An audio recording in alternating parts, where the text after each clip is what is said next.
Good evening, everybody. It's 6 o'clock. I'd like to call this meeting to order. We'll start with the invocation and Pledge of Allegiance. Councilwoman Fugit will do the invocation, and Pledge of Allegiance is led by Vice Mayor Roberto. Please rise as you're able.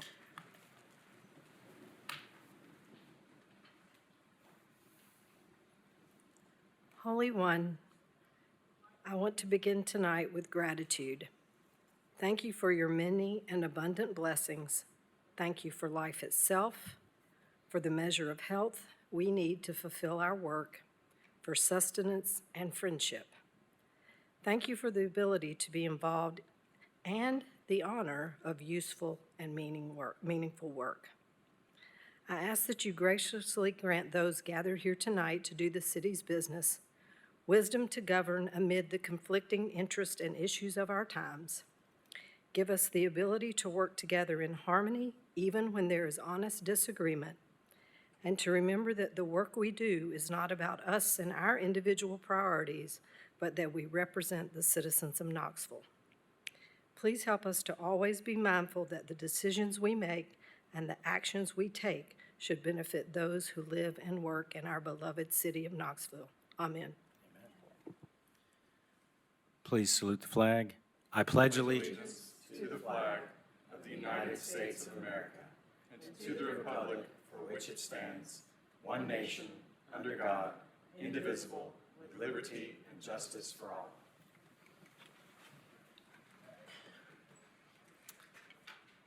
Okay, Mr. Johnson, would you please call roll?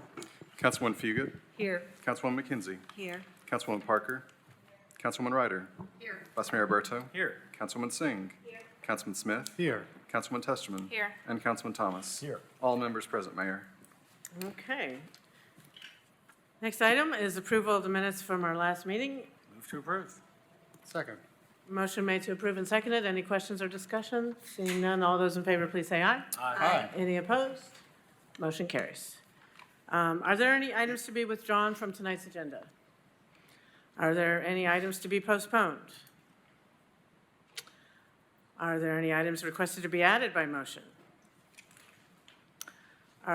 Is there a motion on the consent agenda? Councilmember Smith.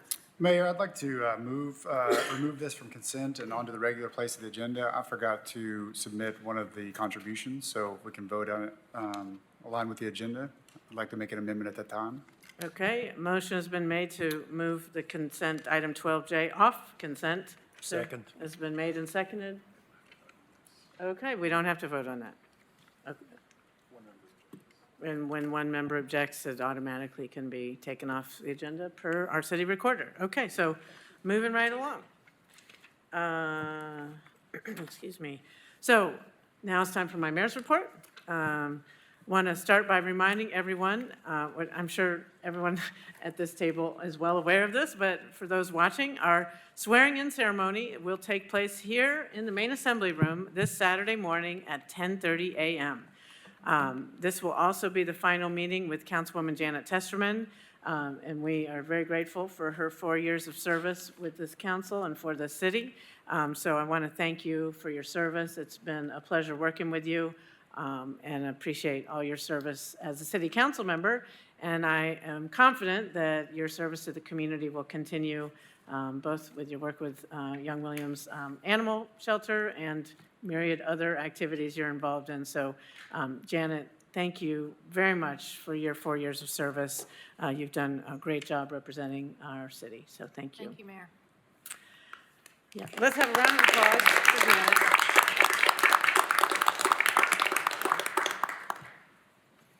In other milestones, you may have heard that West High School won their second back-to-back 5A state football championship.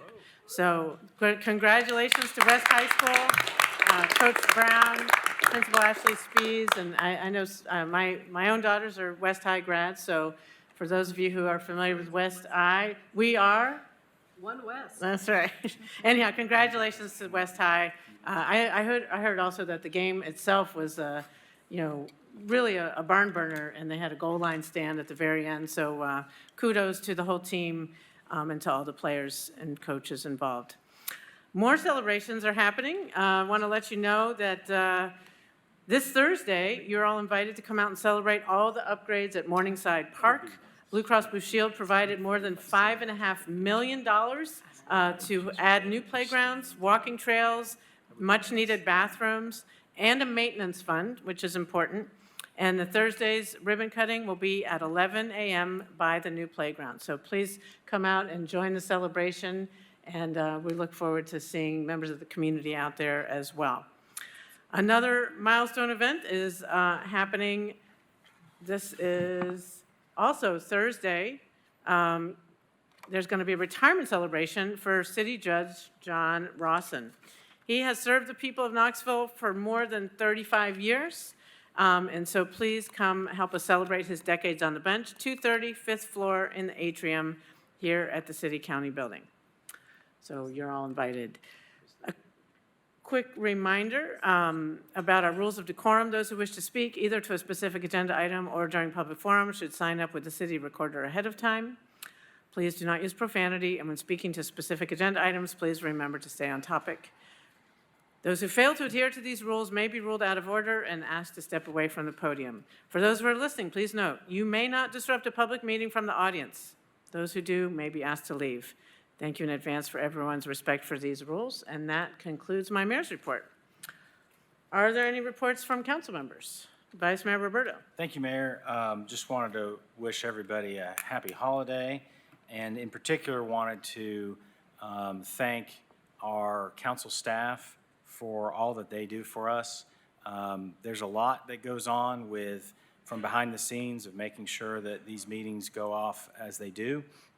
And they have a lot of work that they deal with every day. And so just want to make sure I extended a thank you to Will, Savannah, and Angela. I know they're back. Angela and Savannah are back in the back. And Will obviously is up front. Yeah, go ahead. And anyway, just wanted to sincerely say thank you very much for all that you all do.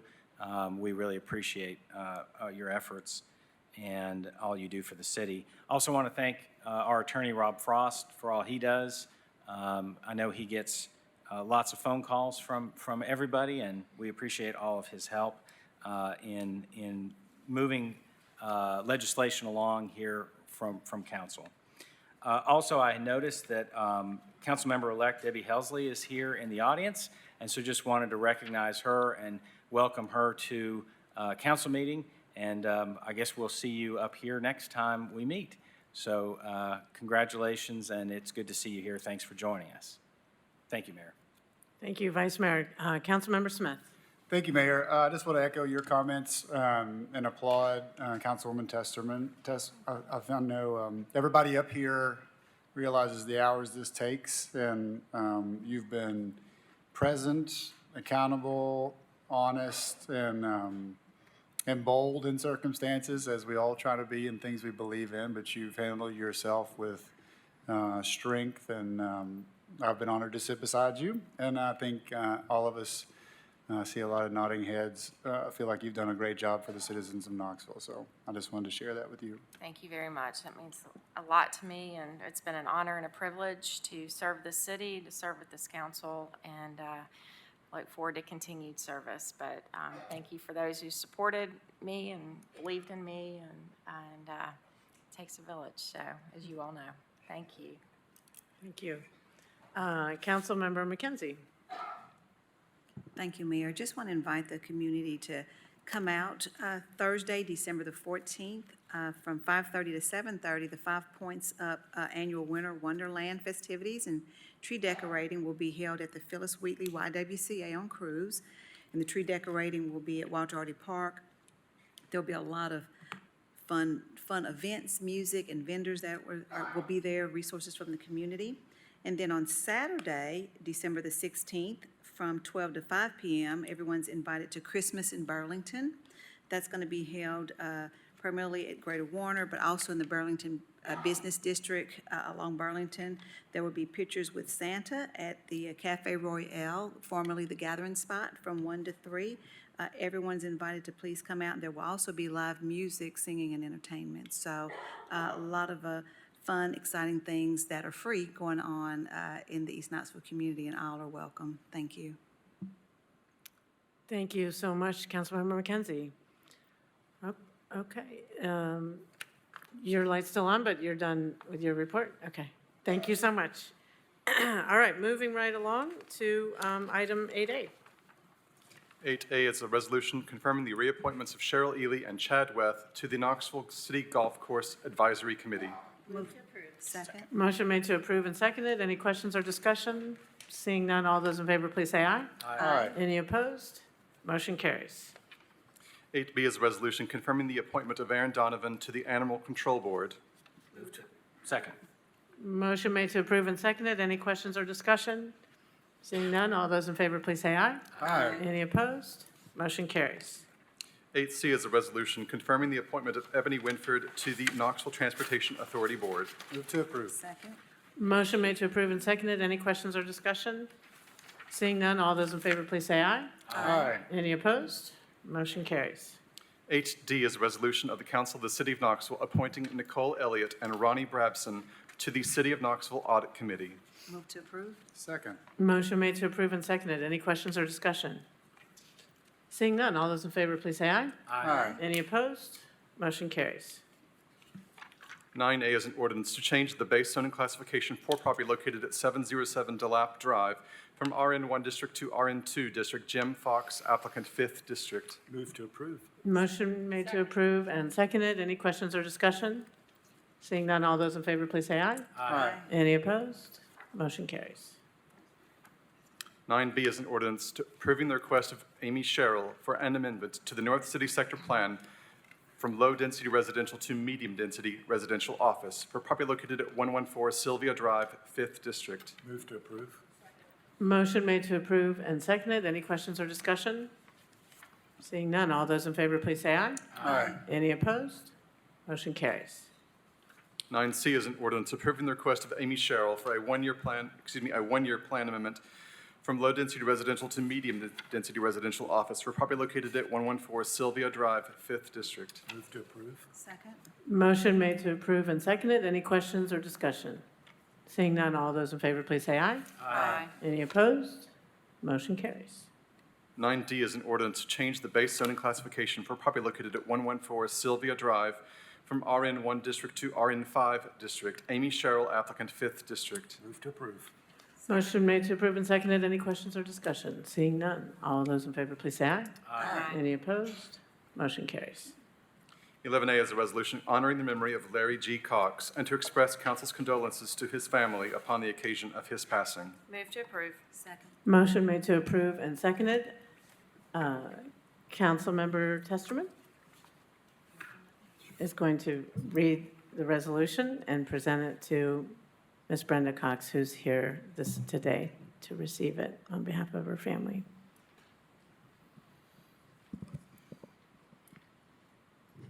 Come join me. Ms. Brenda Cox, and then Councilman Charlie Thomas, who currently serves this district that was so beloved by Larry. If I can hold it together. I've been mandated to hold it together. A resolution of the Council of the City of Knoxville honoring the memory of Larry G. Cox and to express council's condolences to his family upon the occasion of his passing. Whereas Larry Gibbs Cox passed away at the age of 81 on October 18, 2024, and whereas Larry served 5 terms on City Council from 1984 through 2003. And whereas Larry was a proud graduate of Fulton High School, where he also played football, and whereas Larry served 15 years in the Air National Guard. And whereas Larry earned degrees from Cumberland University and Middle Tennessee State University, and whereas Larry was a successful small businessman owning Homestead Inc. and Chicken City, and whereas Larry deeply loved his community and public service, and whereas Larry was a tireless advocate for North Knoxville, the Oakwood Lincoln Park neighborhood, Fulton High School, Knoxville Falcons Youth Athletic Program, Emerald Youth Foundation, the Boys and Girls Club, and many other organizations. And whereas Larry was known for pushing for North Knoxville to receive its fair share of the City of Knoxville budget, And whereas Larry selflessly devoted untold hours to youth recreation and was a kind and encouraging person to youth. And whereas Larry was dedicated to the service of his fellow citizens and to make Knoxville a better place to live. And whereas because of his tireless efforts in supporting youth in his community, the Larry Cox Field at Christenberry and the Larry Cox Senior Center bear his name. And whereas Larry's survivors include his wife of 50 years, Brenda, their daughter and son, grandchildren and nieces and nephews, all of whom will deeply miss him. And whereas the Council of the City of Knoxville wishes to honor the life and achievements of Larry Cox and to express the memories of his family, its sincere condolences at the occasion of his passing. Now therefore be it resolved by the Council of the City of Knoxville. Section 1, the Council of the City of Knoxville hereby gratefully acknowledges and honors his life and achievements of Larry Cox and wishes to convey to his family its most sincere sympathy and condolences upon the occasion of his passing. In Section 2, this resolution shall take effect from and after its passage, the welfare of the city requiring it. Thank you. Yes. And I'll just say,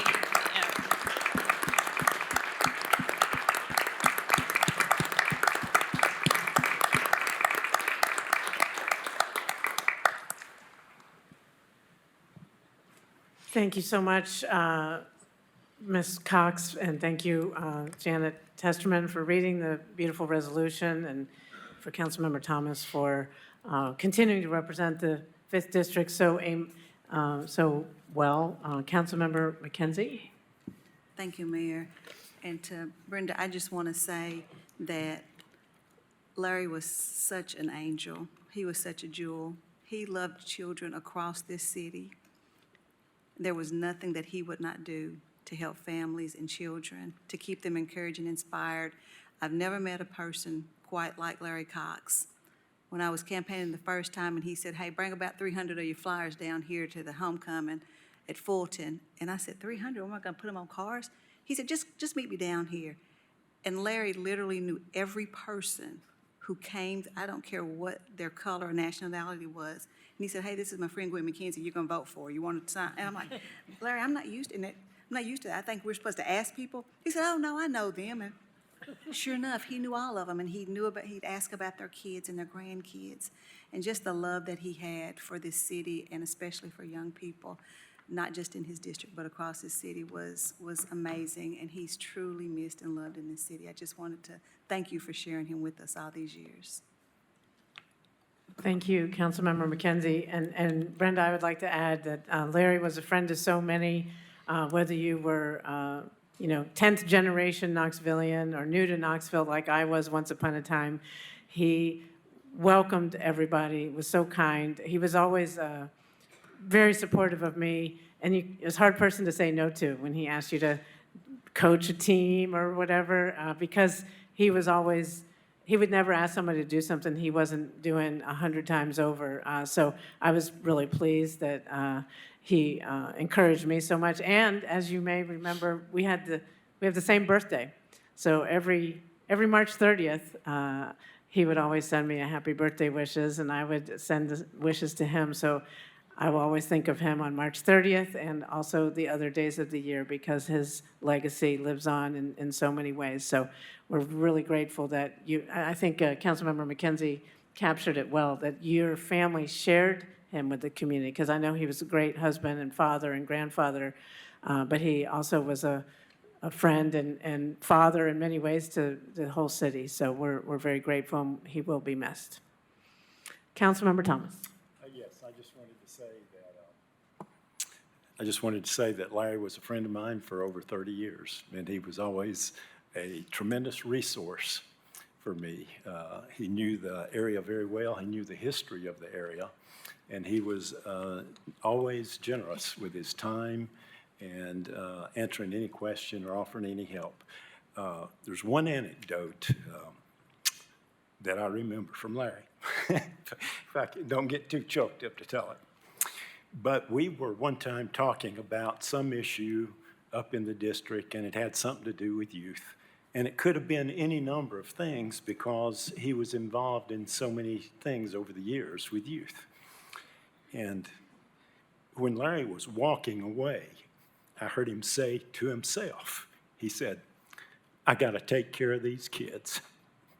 And that was Larry. You know, he didn't do it to impress anybody. It was almost a pact that he had made with himself.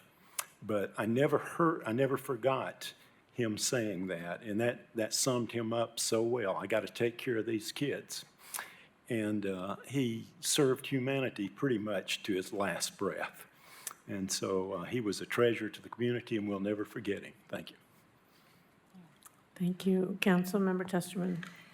And I can't say much more than what's already been said, but he goes back a long time with me, with my family, and he absolutely was a treasure. He was,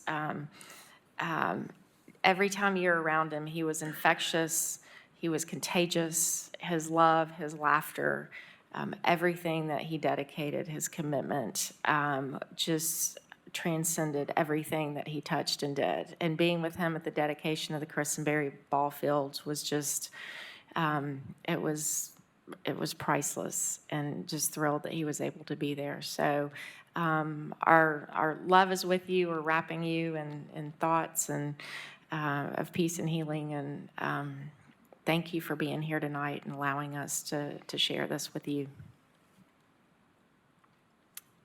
Thank you. I don't think we necessarily, I think this is going to pass by acclamation, but for the record, all those in favor, please say aye. Aye. The motion carries. Thank you so much. Thank you for being here. Next item, please. 11B is a resolution authorizing the mayor to sign on behalf of the city any and all documents necessary to purchase 2 parcels of property in the Burlington community for the potential development of a new fire station for an amount not to exceed $700,000. Move to approve. Second. Motion made to approve and seconded. Is there anyone? Okay. Well, council members, we have several items that are interconnected here, so I'll just share a couple comments as you start this discussion. As we announced, and Councilmember McKenzie was with me at this announcement last week, we announced that I was going to be bringing this proposal to you to have Burlington be home to the city's first new fire station in more than 30 years. So this station will not only provide life-saving fire, rescue, and medical services to Burlington and all of East Knoxville, it's also an important complement to my administration and this council's commitment to Burlington to complement the $2 million Streetscapes project. And also items 11C and 11D are part of my plan to make the Magnolia Corridor a top priority moving forward in my second term. So I will be working with community members, with Councilmember McKenzie, with Knoxville, Knox County Planning, with Knox County Mayor Jacobs, KCDC, and others to create a plan that will catalyze investment connecting the new multi-use stadium all the way to Chehaui Park. That's almost a 3-mile stretch right through the heart of East Knoxville. And this item 11B is one additional investment that's going to help catalyze more private investment. So I'm really excited about these proposals and appreciate your consideration and support. Councilmember Parker. Thank you, Mayor. I was hoping to, if you could, clarify the numbers a bit more.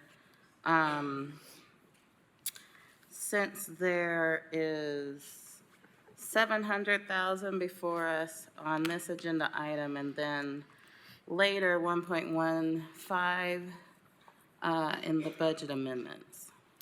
Okay, I'm going to let, Mr. Evans or Mr. Rosenberg, whichever one. I mean, I also could answer, but let's get Mr. Evans. Yes, ma'am.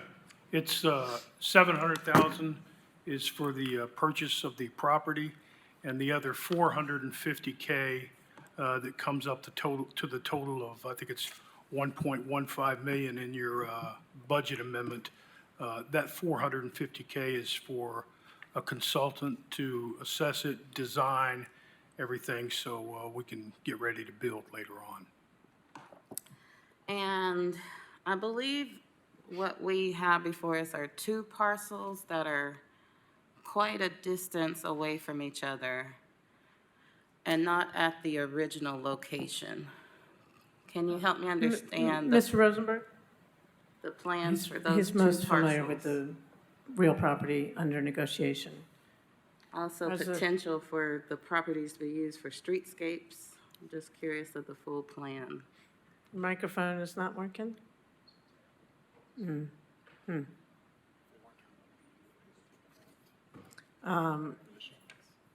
It might take a minute, maybe borrow somebody's, just hold off, or you can go down to the podium also.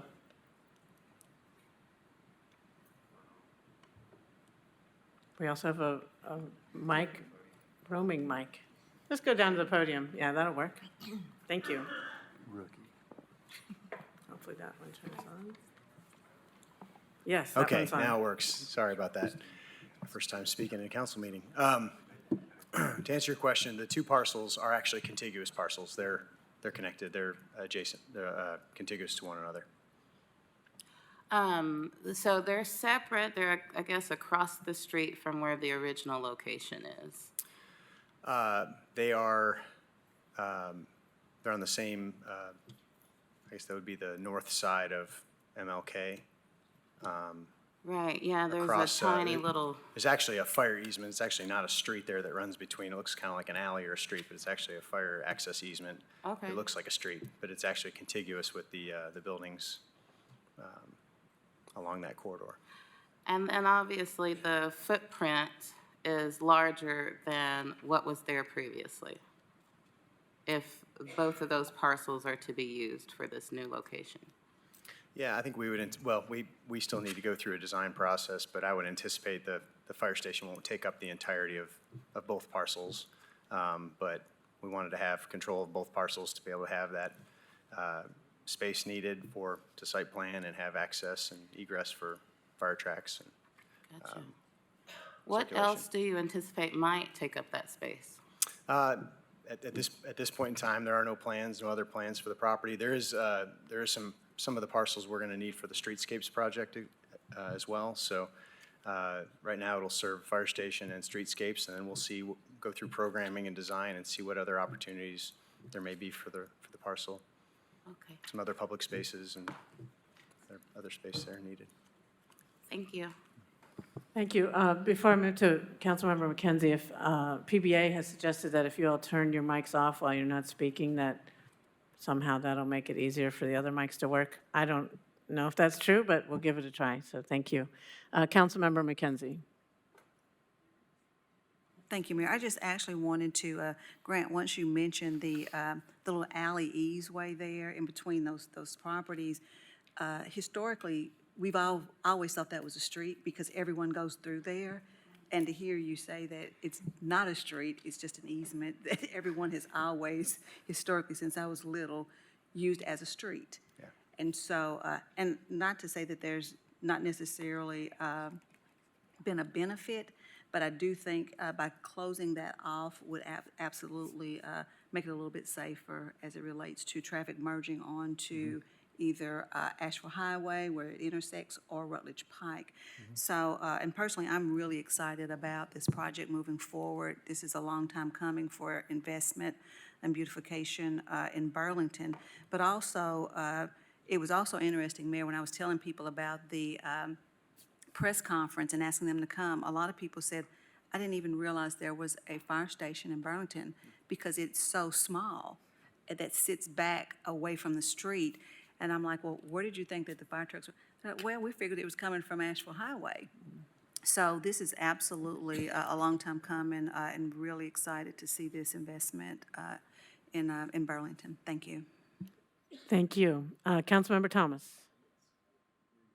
You do, now you have to turn your mic on each time. I think that only get it. so many mics can be on at any given time, so it was, Mr. Rosenberg's mic did work once there were only a few on, so maybe that's it.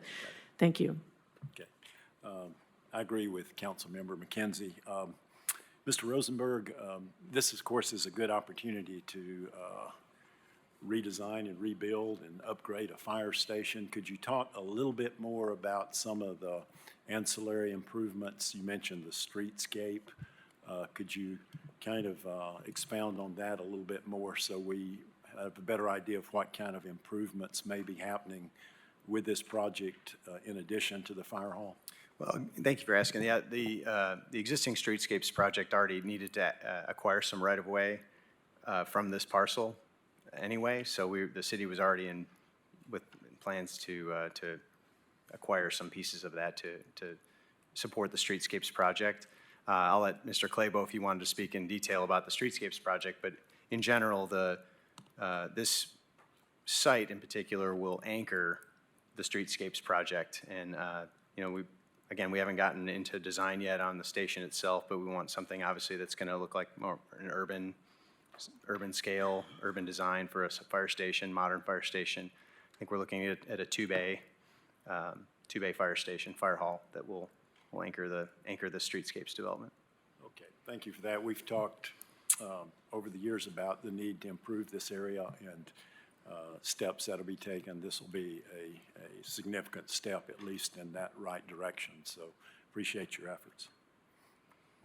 Thank you, Councilmember Thomas. I just wanted to say that I was able to go out along with my Chief of Staff, David Brace, and Chris Halley, Deputy Director of Engineering, to meet with the Burlington community, business community last week, and Councilmember McKenzie was there. And we didn't reveal at the time about the fire station, but we did share with them an update on the Burlington Streetscapes project, which has been in the works for several years. And Mr. Claybo, it's my understanding that that project is about to start, and you know, we've been through the right-of-way and construction and design, but we anticipate that starting construction in 2024. Yes, that's correct. It should be starting this spring. And it would be some similar enhancements that we've seen on the Magnolia Avenue streetscape or Central streetscapes. Utility lines will be moved off the main street, and other beautification and landscaping. It includes relocating utility lines that are overhead, underground, street lighting, a new traffic signal, some on-street parking, but it's very similar to what we did with other streetscape projects. Yeah. Thank you. So just like we do in many other parts of town, the streetscapes improvements coupled with a new fire station, renovating the existing fire station while the new fire station is being constructed, is just going to be more public investment that will hopefully encourage private property owners to know that the city cares and that this kind of investing in their own property will be a good return on the investment and just more revitalization in the heart of East Knoxville. Councilmember Parker. Thank you, Mayor. Two things. One, to follow up with Mr. Claybo. Has the streetscape plan for MLK changed as far as the utilities are concerned? Because I thought that the utilities were going to be moved to a back street, but not necessarily put underground. It's a combination of both. So essentially, when the project's done, there shouldn't be any visible aerial utility lines down the corridor. Okay. So it could be a combination of some underground, some in alleys or adjacent corridors. Gotcha. Okay. The other thing that I wanted to bring up is just as we're talking about this area, to see if there are any updates on the Magnolia / Asheville Highway Rutledge Pike intersection. Mr. Claybo, do you have that information at your fingertips, or we completed a study of that area that recommended signalization, so taking out kind of the flyover ramp to try to restore pedestrian and bike connectivity, but that's as far as we've got. So we've got a study, so we've got a plan that we could implement once funding's available. Okay. Thank you. Councilmember McKenzie? Thank you, Mayor. Please correct me if I'm wrong. Was that not also a TPO project as well as it relates to that interchange, because that is state? regional intersection. Mr. Claiborne? The study was in conjunction with the TPO. The project is in the, if I'm not mistaken, it's in the mobility plan, which is a kind of a broader, long-range, 20-year plan. It's not in the current transportation improvement plan. So it's still, we're looking for funding for that. Right, that was my understanding. I just wanted to clarify that because I know at one point, one of the options was a roundabout, and I know on that particular Zoom, that was during COVID, the majority of the people that participated we were not in favor of the roundabout, having such young drivers and teenagers not being familiar with roundabout etiquette. So it's glad to hear that we did not land on that one. Thank you. Thank you. Okay, so you're about to vote on buying land for a new station in Burlington. Any other questions or discussion? Seeing none, all those in favor, please say aye. Aye. Any opposed? Motion carries. Great news. Thank you. 11C is a resolution authorizing the Industrial Development Board of the City of Knoxville to negotiate and accept from Knoxville Leadership Foundation or an affiliate thereof payments in lieu of ad valorem taxes with respect to real property located at 1801 East Magnolia Avenue, parcel ID 082PL012, Knoxville, Tennessee, and finding that such payments are deemed to be in the furtherance of the public purposes of the board as defined in Tennessee Code annotated section 7-53-305. Move to approve. Second. Motion made to approve and seconded. Any questions or discussion? Oh, I'm sorry, there's a speaker. Miss Nikki Lynn. Miss Lynn, are you present? Okay, if you could come to the podium, state your name and address for the record, and you'll have up to 5 minutes to address council. You will have to turn the microphone on. Yep, you got it. Awesome. My name's Nikki Lynn. I live at 4501 Tillery. So I am excited to see that we're seeing more of these pilots and TIFs show up, and particularly not just for corporations that are trying to find tax incentives to move here, but for our nonprofits that are benefiting the folks that are at need the most here in our city. So that's the biggest thing that I'm excited about. I'm also excited that it's going to be a renovation, so that we're not creating new property, but we're revitalizing what we already have, brown building. So that's really important. I'm excited, again, to see that it's a nonprofit that's benefiting from this tax incentive. It's something that we need to expand on further, but I'm excited that we're seeing these tax incentives, and hopefully we're gonna see some more go through. Thank you. That concludes people signed up to speak to this item. Any further questions or discussion? Councilmember Smith. I just want to make a comment that I'm glad to see, I think this is a great project, and I'm glad to see that there's a construction timeline, a max of 2 years. A lot of times when we give these incentives in the past, there hasn't been that, and blighted properties remain blighted, and there's some motivation. I have no doubt KLF can move as quickly as they promise, so I just want to applaud adding that requirement as part of incentives. Thank you. Any further questions or discussion? Seeing none, all those in favor, please say aye. Aye. Any opposed? Motion carries. Thank you. 11D is a resolution approving the Park City Redevelopment and Urban Renewal Plan prepared by Knoxville's Community Development Corporation. Move to approve. Second. Motion made to approve and seconded. Ms. Lynn.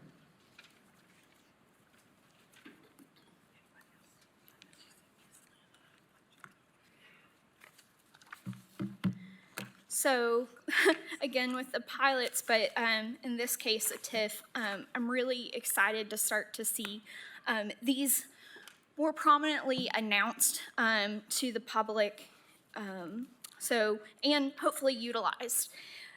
Some concerns that I do have, along with this streetscape, we're moving into an area of Knoxville that should property owners live in that community, we're going to see their property taxes increase.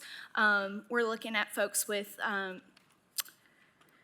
fixed incomes trying to afford increase in property taxes. I know growing up where I did in a working poor family, increase in property taxes was a scary thing. So that's just something for this council to consider going forward. I am also excited that these properties are going to be revitalized, and we're going to take advantage of the LEED certification in making these more energy efficient and more cost affordable for the residents and the tenants that are going to live there. Now, there is a concern that I have. 57 of the units are going to be for-sale condos. Seems kind of fishy to me. How can we regulate how much those condos are going to sell for? That's a huge concern of mine. But only 8 are slotted to be for workforce housing. So that's super exciting, but the concern of the 57 units being sold for condos.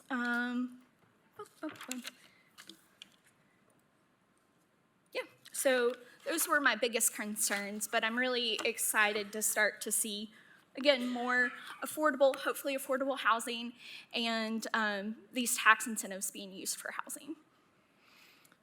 Thank you, Councilmember. That concludes people signed up to speak to this agenda item. I'll just note that Ben Bentley from KCDC is here to answer any detailed questions about this development agreement, this TIF for Park City. Councilmember Parker. Thank you, Mayor. I may need Mr. Bentley to help answer some questions about this project. One thing I had a question on is there's a section that says if the property is inhabited, KCDC will help with relocation. Are there any individuals living here currently? There are not. Okay. That was my first question that I wanted to clarify. My second question was, and let me know if this is for you or not, how did you reach the sale price on the, or potential sale price for the condos? I will give a high level, and then I may ask Mr. Nash to come and talk a little bit about that. It's really challenging.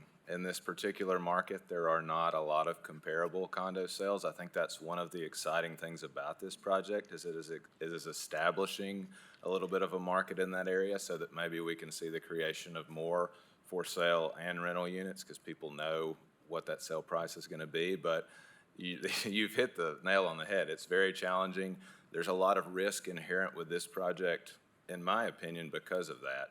Also, the timing of sales. So there are 57, I think that's how many for sale, and there's a lot of whether those sell in year 1, 2, or 3, and the interest rates involved in carrying those costs are a very high risk point for the deal. So I think you're right that 255 is more of a guess than it would be in other sub-markets of Knoxville, but it's an educated guess. And I'm going to be quiet. Mr. Nash. Yeah, my other question is, what's the square footage on these 2-bedroom units? About 700 square foot per unit. Oh, my goodness. Mr. Nash, if you could just say your name and address for the record, please. I'm sorry. Good evening, Jeffrey Nash, the Cortland Group, 109 South Gay Street. Thank you.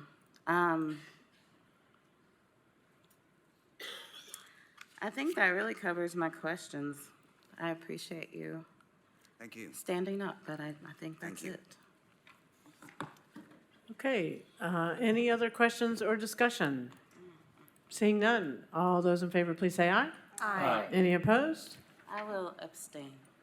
Motion carries 8-0-1. 11E is a resolution authorizing the mayor to execute a memorandum of understanding with Knox County in order for Knox County Emergency Management Agency to accept $25,000 as a subrecipient of a Homeland Security grant for equipment and software at the Mobile Command Post and the Emergency Operations Center. Move to approve. Motion made to approve and seconded. Councilmember Parker? Seeing no questions, all those in favor, please say aye. Aye. Any opposed? Motion carries.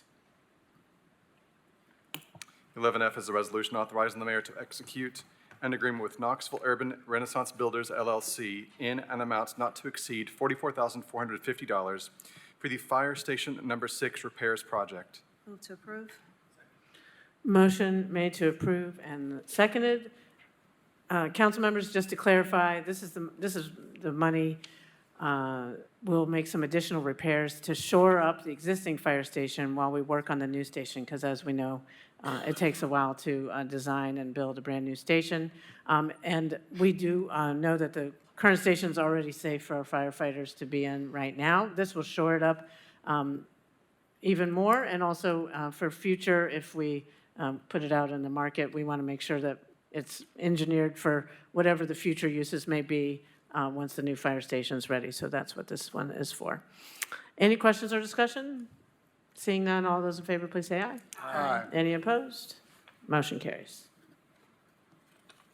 11G is a resolution authorizing the mayor to execute a third amendment to contract number C-20-0147 between the City of Knoxville and New Flyer of America Incorporated, authorizing an increase in the purchase price for 9 electric buses and related charging infrastructure for a total purchase price of $10,777,038.72, and permitting the parties to negotiate further escalation caps as needed due to the result of extreme economic inflation. Move to approve. Motion made to approve and seconded. Any questions or discussion? Oh, I'm sorry. We have a speaker signed up, Alexis Gibson. Thank you for being here. If you could start by saying your name and address for the record, and you'll have up to 5 minutes. My name's Alexis Gibson. I live at 1828 Silver Cloud Lane. I was looking at this because I don't know about anybody else, but seeing almost $11 million for 9 buses kind of made me pause. And I looked at it, and you have an annual, you're accounting for the 12.58% increase. And that cap will increase over time because we had it originally capped at 10%, but now we need to go over 10% due to greedflation, like we all know. And it's not saying that's y'all's fault. I'm just saying, like, there are powers outside of our control and even the government's control on this pricing. I know that there's a lot of push to green energy. I'm a very eco-clean person. I buy compostable trash bags. Yes, I buy them from Amazon, which is kind of counterintuitive, but you gotta do what you gotta do. I did the math on this and just wondering if my math could be wrong. I'm not a mathematician. But if it went up 12.58%, and typically we don't drop in increases, we typically go up. So I just kept it at 12.58% year over year because compounding interest.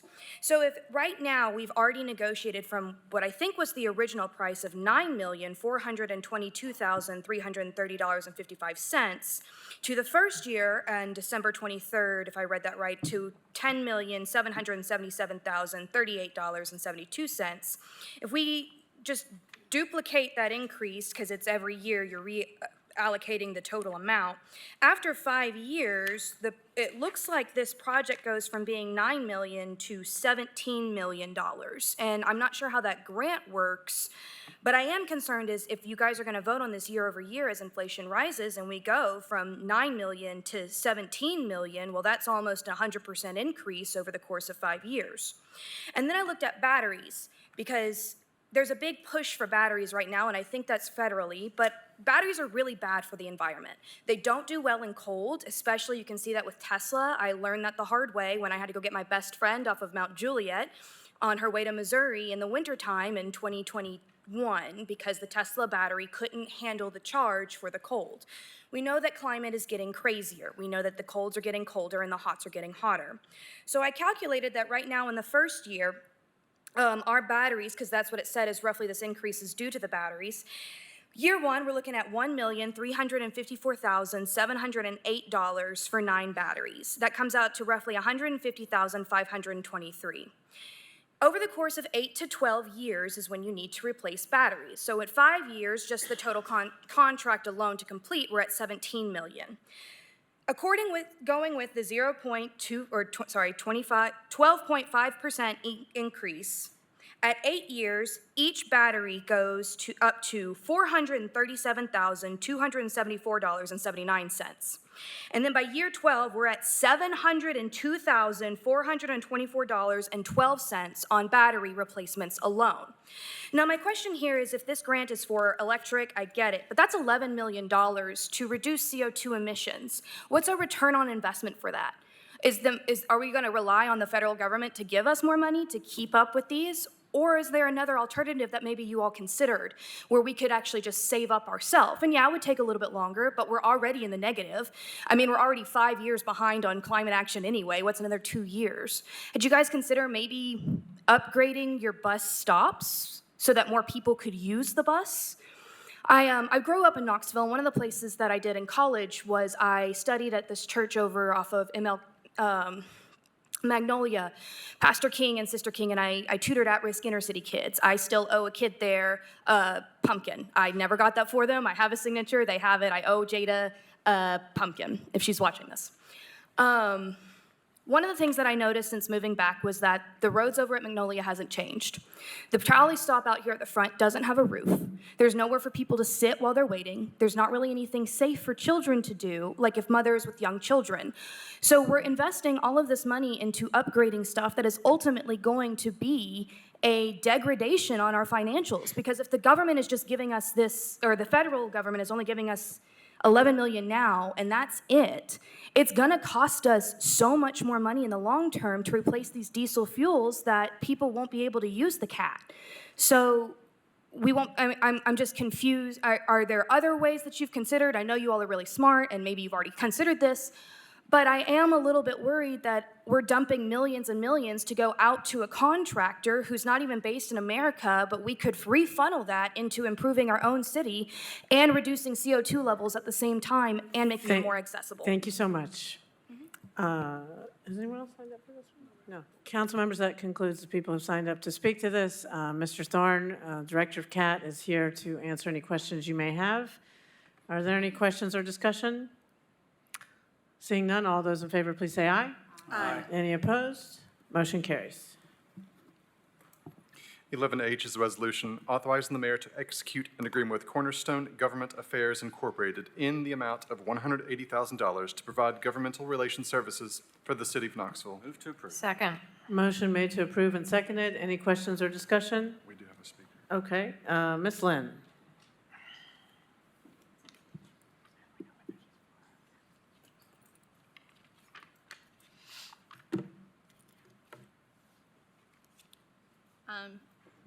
Nikki Lynn, 4501 Tilbury Road. So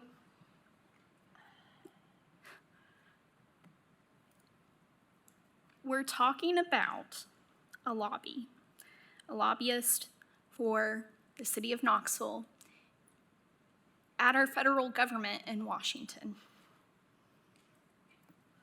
We're contracting with professional services firm who can represent the city's interest with the executive and legislative branches of the United States federal government. I would like to remind this council what I had asked for at the beginning of August of 2023. Anyone? Any guesses? It was for this group. Mind you, I did say specifically Mayor Kincannon, but for this group to push for federal and state legislative advocacy. And we're paying $180,000 for a lobbyist for the city on the federal level. Just saying, when we're talking with, because it's inevitable, we're gonna need to pass this, we need a lobbyist at the federal level. We need to make sure that affordable housing is something that this lobbyist is going to work with our federal government on pushing legislation through. It's going to be easy with this second piece of the second term, half of the term for President Biden, simply because his agenda is the all-in plan. So we're able, there's agency to work toward affordable housing, to getting people into housing to help address the homeless and housing crisis in Knoxville. So I really urge this council to push for affordable housing as a topic of discussion for our lobbyists. That concludes public forum on this item. Councilmember Smith. Thank you, Mayor. I was going to ask a similar question. Can you address what the priorities are for this role and what it has been? Yes. First, this is consistent, if not lower than some of our peer cities around the state and country, spending on supportive help on accessing the funds coming out of Washington. As you all know, there's an unprecedented number of congressional acts that have been approved that have been sending money out to states and cities across the country. The Inflation Reduction Act is one, bipartisan infrastructure law, and we have our lobbies have helped us access the leaders making those decisions about how those grants get awarded. And so we have been able to get some federal grants in just the last year or so. Well, we had about $4 million that's going to support our urban forest master plan, including with great provisions towards equity to make sure that we plant new trees and make sure they're maintained, particularly in parts of the city that don't have a great canopy right now. We got, of course, $40 million towards transforming Western through the Housing and Urban Development Department, which is going to be a transformational investment in mixed income, affordable housing. We got a $1.7 million grant towards ending youth homelessness, and we have many grants pending or about to be pending. We're going to reapply for a raised grant towards the pedestrian bridge. We have a pending grant for reconnecting communities, that I think is for, $25 million that we hope to hear about, in the next 6 months. We hope to hear about our Safe Streets for All grant this week, and we applied for $10 million, and that we hope to hear about soon. So I think that $180,000 towards our lobbyists has been an incredible return on investment for the people of this city. It's impossible to measure exactly whether we would have gotten some of these without their help, but having been across the table from leaders with the Department of Energy, EPA, HUD, the intergovernmental groups, the people at the White House, they're the people who help set up those appointments and get Knoxville a seat at the table, and I think it's a really good investment. Thank you. That overview is helpful. Councilmember Ryder. Yeah, I thought I'd call on Ms. McAnally. I think you probably went through many of the things that were in her email, so I don't know. And I wanted to point out that also, in addition to the grants and stuff that you talked about, we annually get millions of dollars out of HUD that we're the local recipient for, if that's correct. But Ms. McAnally, do you communicate with the lobbyist for the city partially? Yes, Fiona McAnally, Director of Government Relations. Yes, I have a phone call, a Zoom meeting every 2 weeks with Cornerstone. And depending on what grant or what we're looking at, different people from the city, the administration jump onto that. There's several types of grants. There's formula grants that HUD provides, but there's also competitive grants that all the agencies distribute. And how long have we been particularly using Cornerstone? I think it's a newer relationship. Yeah. March 2022 that we signed the contract, I believe, yeah. I gotcha. Yeah, so it's still new, but we have been able to get a seat at the table, as the mayor said, and when you're in line to see, the higher-ups at HUD or Energy, and you're standing behind the mayor of Los Angeles, it's a good place to be. Gotcha. All right, I appreciate that, and I appreciate your work on that, because there's many millions of dollars that impact our transportation, our housing, our HUD dollars, and there's constant flux and change in DC. Yes, Cornerstone's been very responsive whenever we've reached out. Okay, appreciate that. Mr. DeBose, I'm just gonna ask you a quick question. How many millions do we get out of HUD each year? Kevin DeBose, Housing and Neighborhood Development. This year, it's a little over 5 million. Okay. Between, the CDBG Home Emergency Solutions Grant and some of the, emergency monies that we've received. So it's a little over 5 million in entitlements. Okay, appreciate it. Any other questions or discussion? Seeing none, all those in favor, please say aye. Aye. Any opposed? Motion carries.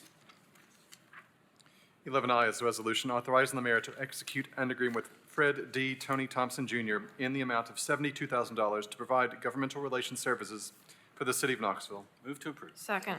Motion made to approve and seconded. Any questions or discussion? Oh, Ms. Lynn.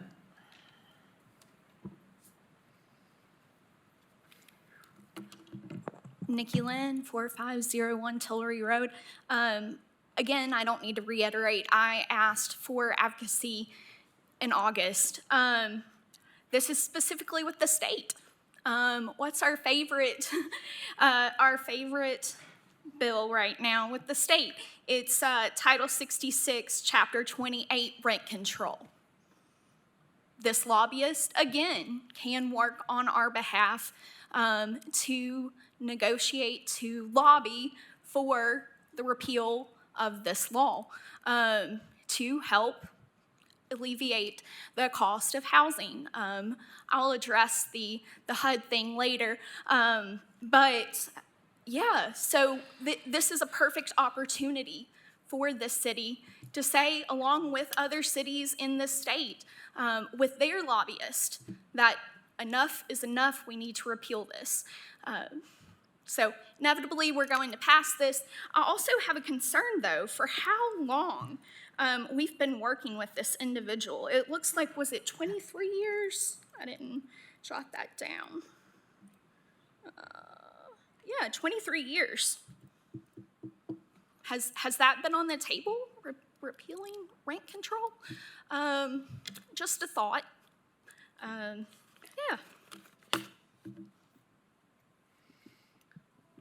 That concludes people sign up to speak on this item, and I think Ms. McAnally let you all know that Mr. Thompson wanted to be here but is under the weather, so couldn't be here in person. Any questions or discussion? Seeing none, all those in favor, please say aye. Aye. Any opposed? Motion carries. Thank you. 11J is a resolution adopting an updated comprehensive fee schedule for inspections, permits, and renewals, plan reviews, licenses, and appeals for the Department of Plans Review and Building Inspections. Move to approve. Second. Motion made to approve and seconded. Council members, I just wanted to let you know that this revised fee schedule is more straightforward. It eliminates redundancy and is in line with our peer communities such as Chattanooga, Asheville, and Greenville, South Carolina. And I wanted to let you know that also we've discussed these revisions with key clients, stakeholders, and members of our Developers Roundtable, and the general consensus was that the development community is willing to pay a little more for quicker reviews, smoother processes, and better overall user experience. So I want to thank Peter Ahrens and Grant Rosenberg and all the other members of the staff who had those conversations, listened, and bringing this proposal tonight for your review and hopeful approval. I'm really pleased. We've been working on this for a while, and I think this is a great step forward. Any questions or discussion? Seeing none, all those in favor, Vice Mayor Roberto. Thank you, Mayor. Mr. Rosenberg, I know we're looking at updating the fee schedule here for inspections, permits, renewals, plans review, license, and appeals to plans review and inspections. My understanding is that the increase is actually helping to fund some of the extra projects that we're doing, or the extra hires and other staff that we need to address, our current housing needs and inspections. So could you maybe talk to us a little bit about, I think that's really, this is a great example of, asking folks to help participate in getting us out of, this logjam that we're in with Knoxville being such a popular place right now, which is great. So I don't know if you could tell us a little bit about that. Sure. Grant Rosenberg, COO.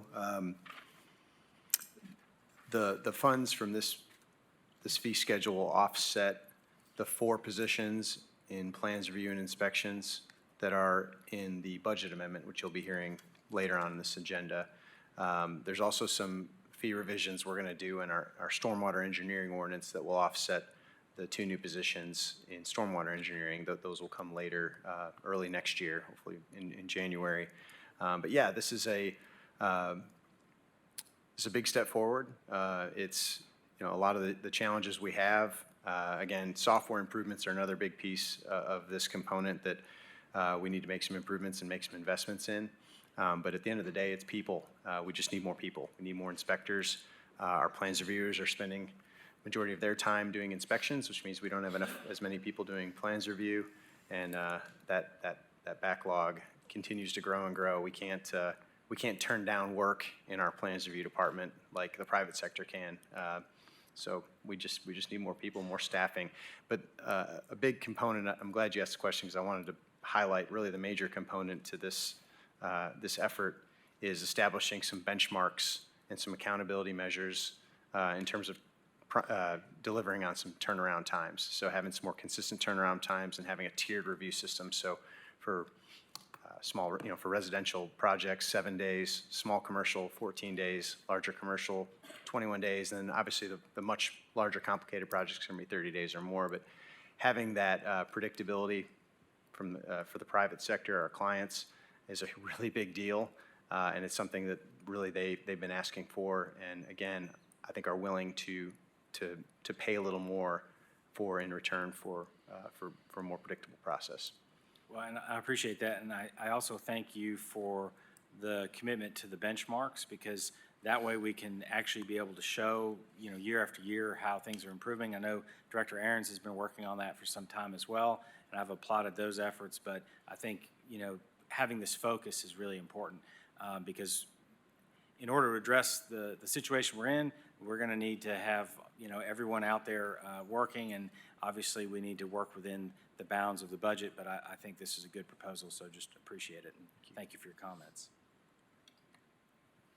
I think Councilmember Fugit was next. Thank you, Mayor. I just, pile on here with the praise, but thank you, Mr. Rosenberg, for bringing this home in the 3 months that you've been here. I know a lot of people have been working on it, but sometimes bringing it home is the hardest part, and I applaud you for doing that. We'll also say time is money, and this was a pain point we have heard about for years from our development community and our private sector. We want to incentivize them to develop. Therefore, we need to be able to handle all the development requests that they send us. So I look forward to adding more headcount. That was what was recommended in studies that we had done. And raising fees to pay for services is reasonable. And what I know from people who develop, they want certainty and a secure timeline, because if your rate expires, the whole project can go away if rates move on you. So congratulations to everybody in the city who's worked on this, and it's been a long time coming, and I'm sure there are lots of people who will be very happy about this. Thank you. Councilmember Thomas. Yeah, I just wanted to say I'm particularly pleased with the 2 additions in stormwater. I get complaints from that. And, it gets frustrating when you are understaffed and people have these needs. And of course, flooding is only going to get worse. So this was very justifiable to add these positions, and obviously I support it. Thank you. Okay, back. We're voting on the fee schedule changes. Any questions or discussion? Seeing none, all those in favor, please say aye. Aye. Any opposed? Motion carries. Thank you. 11K is a resolution authorizing the mayor to execute any and all documents necessary to apply for and accept a grant award of up to $300,000 over 3 years with no required local match from Knox County Grants and Community Development to be used for salaries, benefits, supplies, equipment, and training costs associated with hiring and retaining an advocate for overdose families. Move to approve. Second. Motion made to approve and seconded. Council members, as you probably are aware, while the city has gotten several $100,000 in opioid settlement funds, Knox County has gotten over $7 million to date, and there's more to come. They expect to have actually tens of millions of dollars ultimately come into Knox County as part of the opioid settlement. So because of the significantly large amounts of dollars they're receiving, they are running a community grant process, and KPD is one of the applicants. This is what is on the agenda today. We want to apply for one of these grants through Knox County. $300,000 would be for a family services advocate position to work with drug-related death task force. So that's what this item is before you. It's a little strange for the city to be applying to the county for a grant, but they got the money, and we are dealing with the expenses and burdens of that, of the opioid epidemic. We also are planning to run a smaller scale grants process in conjunction with our community agency grants with the several $100,000 that we have. Plus, in the budget amendment, there's money towards our fire department for immediate needs. So that was just a little context to explain what you're voting on in item 11K. Councilmember Singh.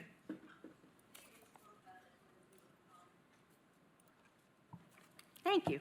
I think we spoke about this a couple weeks ago when the application was going through, but could you remind me, what would the advocate for overdose families, what does that position entail? Chief Fortner, if you could speak to that, please. Yeah, so that's just basically an advocate that will contact the victims' families and, provide services to them, whether it be bereavement services, give them support groups, healthcare providers, mental health providers, rehabilitation services, or any other services that the family may need after the death has occurred. So at this time, isn't there already a position that does the support groups for overdose families, victims of families? Not within KPD, this particular job, no. Okay, so would this be more, would this be an officer or more like a social worker type of role? It would be a civilian employee. Okay, all right, thank you. Or non-sworn. Thank you. Any other questions or discussion? Okay, seeing none, all those in favor, please say aye. Aye. Any opposed? Motion carries.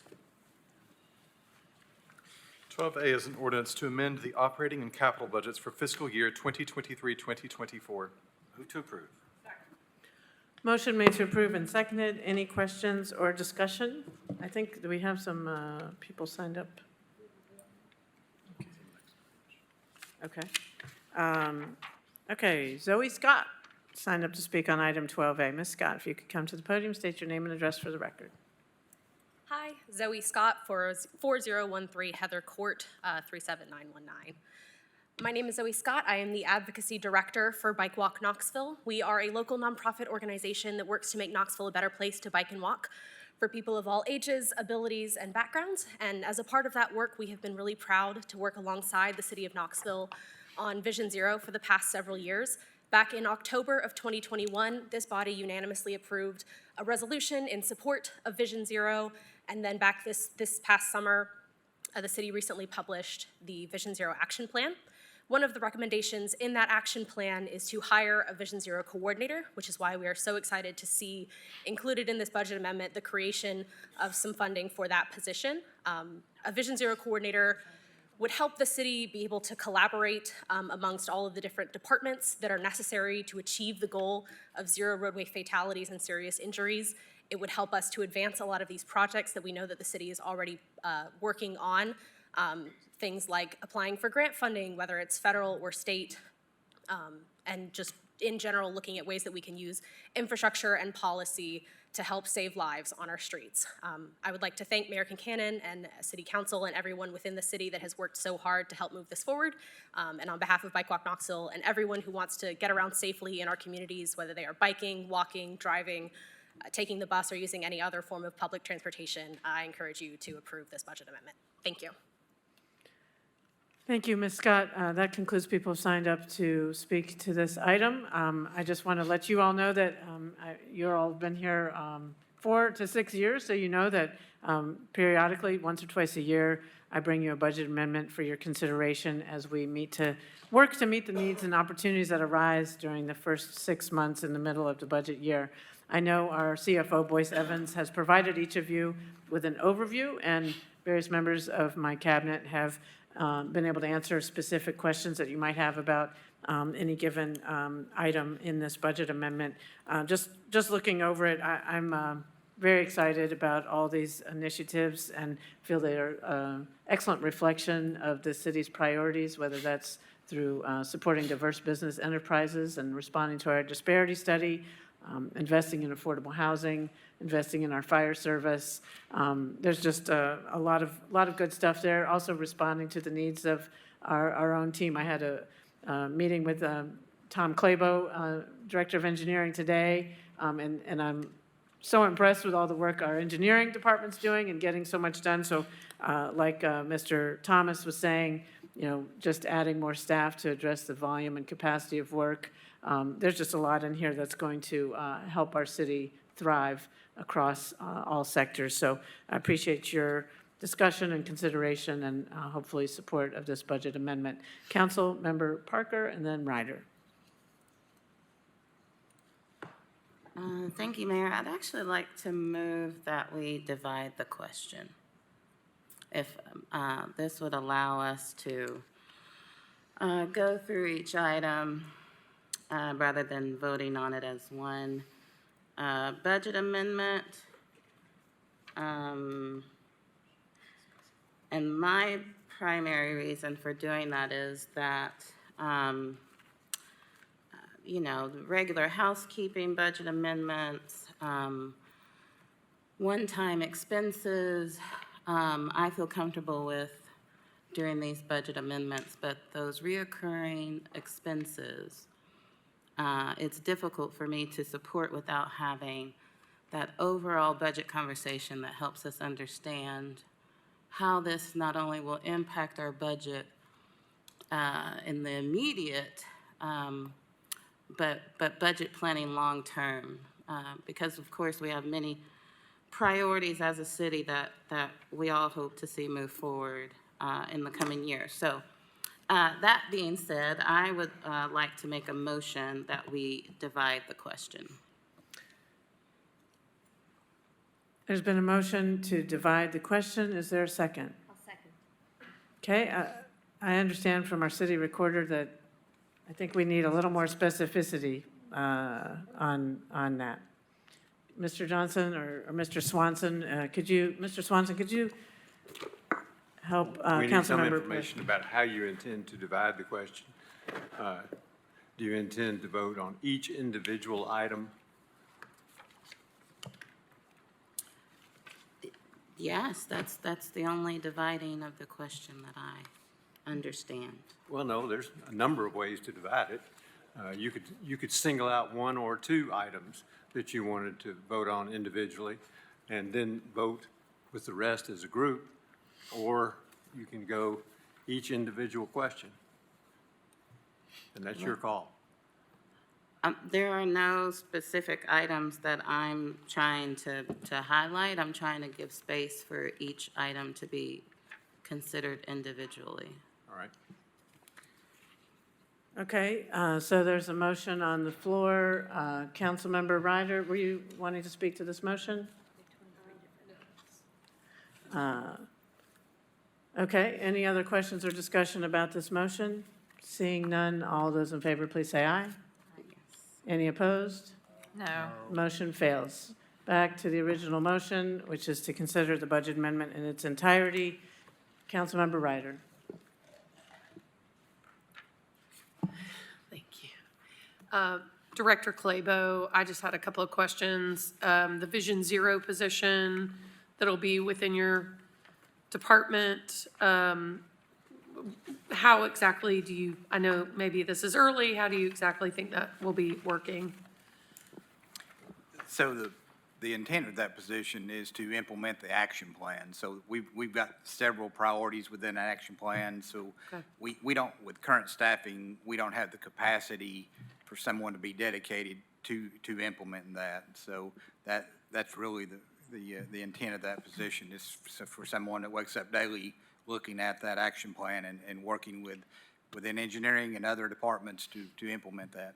Okay, so are they, and I'm sorry, I can't recall the action plan off the top of my head, but are they looking at the action plan? But are they also looking at individual projects and how Vision Zero goals are worked into individual So part of the road improvement projects? part of the action plan, we identified a high injury network. And so based on that high injury network, this person would develop a dashboard and kind of drill down into those areas that are identified as high injury networks. So the high injury networks is maybe a 30,000-foot level. Okay. But we need somebody that actually gets into the details of the crash reports and figures out exactly what those issues are, and then works within the engineering department or other departments to figure out projects to help to correct those issues. Okay, And Councilmember Ryder, I Yeah. just would add that this person is not going to be required to have an engineering degree. It may be someone with a planning background or a policy background, but because Vision Zero's principles are that many of our streets can be made safer through design, that's why we want to have the position embedded within engineering. They may well have an engineering degree, but they may have also a background in other disciplines that will help us move forward. okay. And just, this is not necessarily for Director Claybo, so I'll let you off the hook. So there's several different positions in here. Some of them are, engineering something or another, level 1, something, technician, level 1. I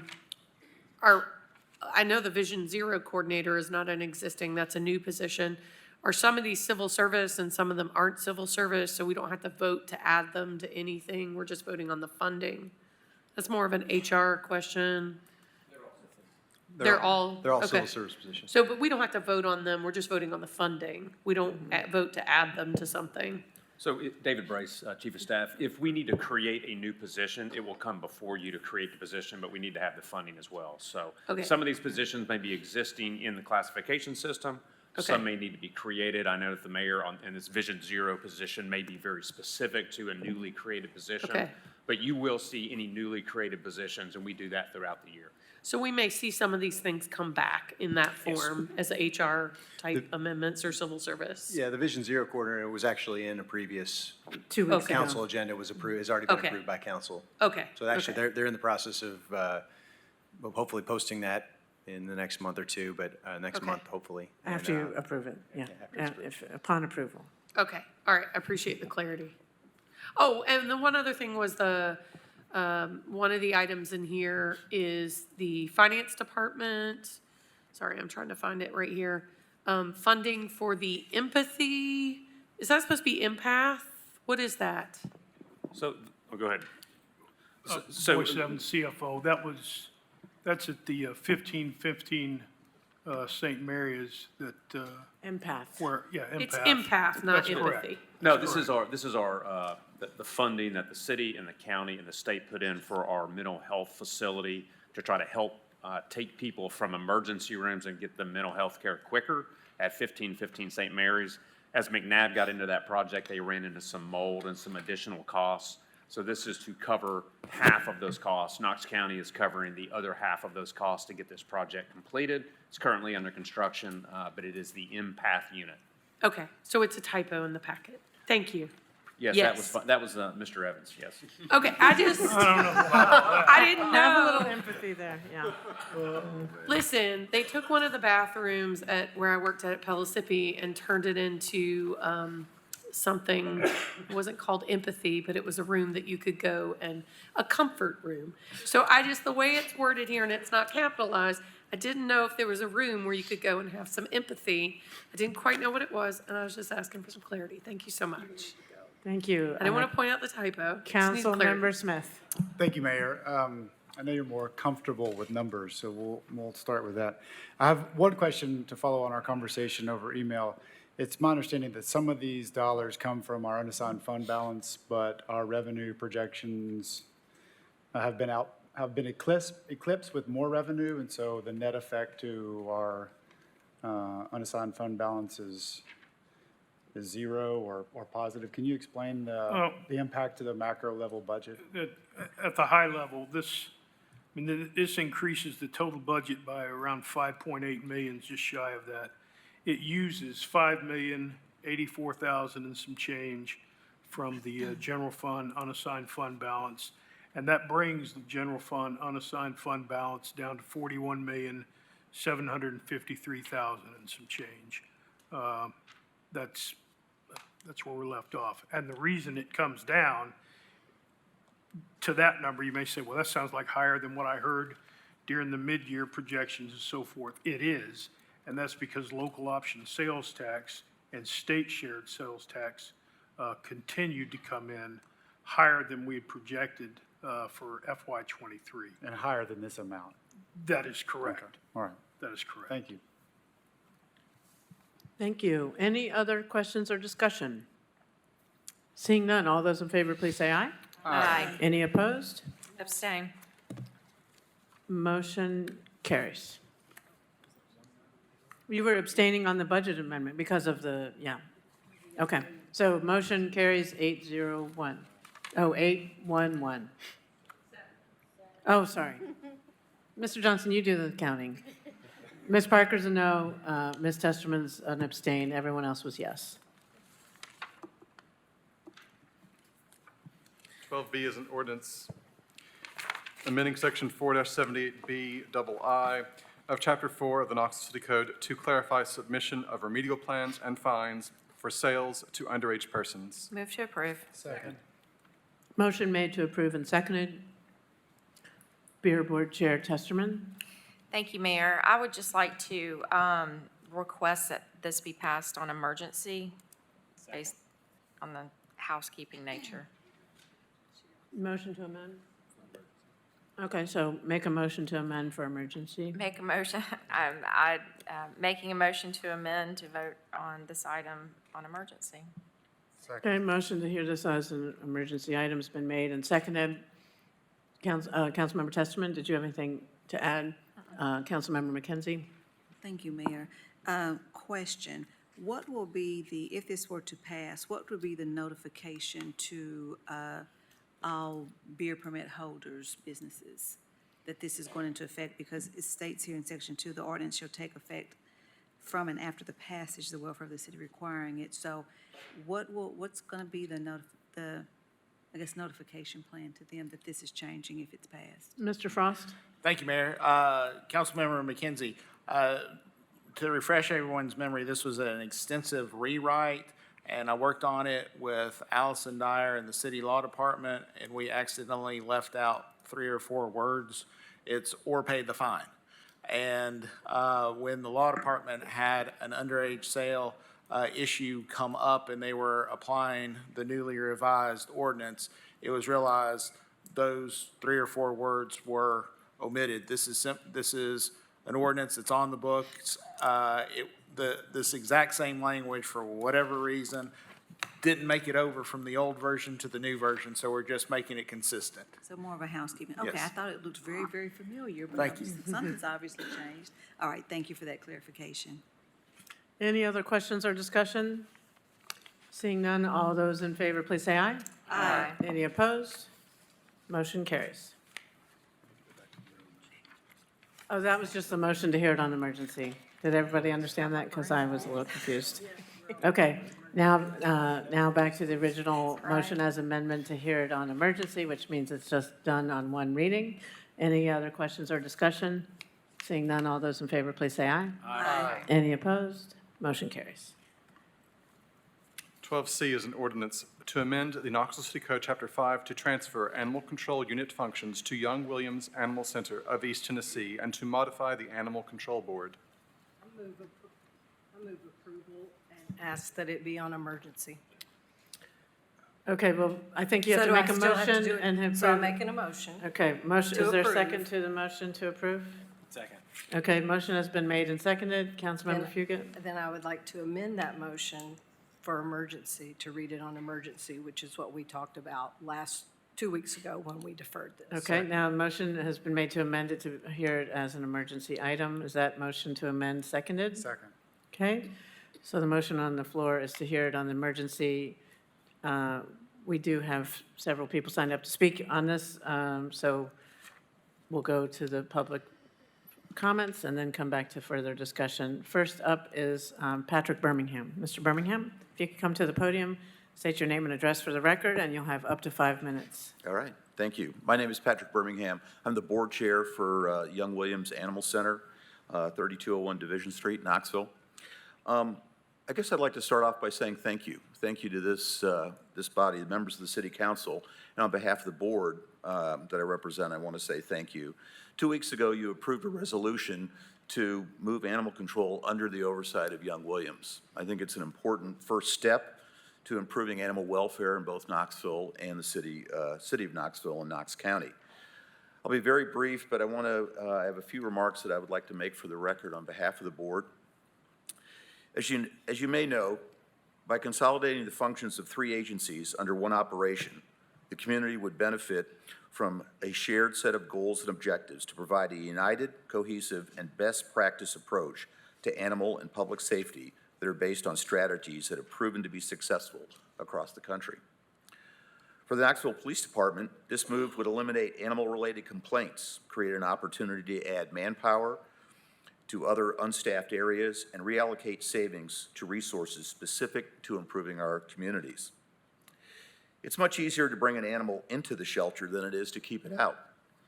That's why our goal is to provide city and county residents with a community-minded approach to animal control services that proactively helps pet owners be responsible and provides needed resources to keep pets in their home. Young Williams has already become a national model with our save rate and innovative programs, which is why we want to assume the remaining piece of the animal welfare pie to be the full-service national model and a humane city that gets it right.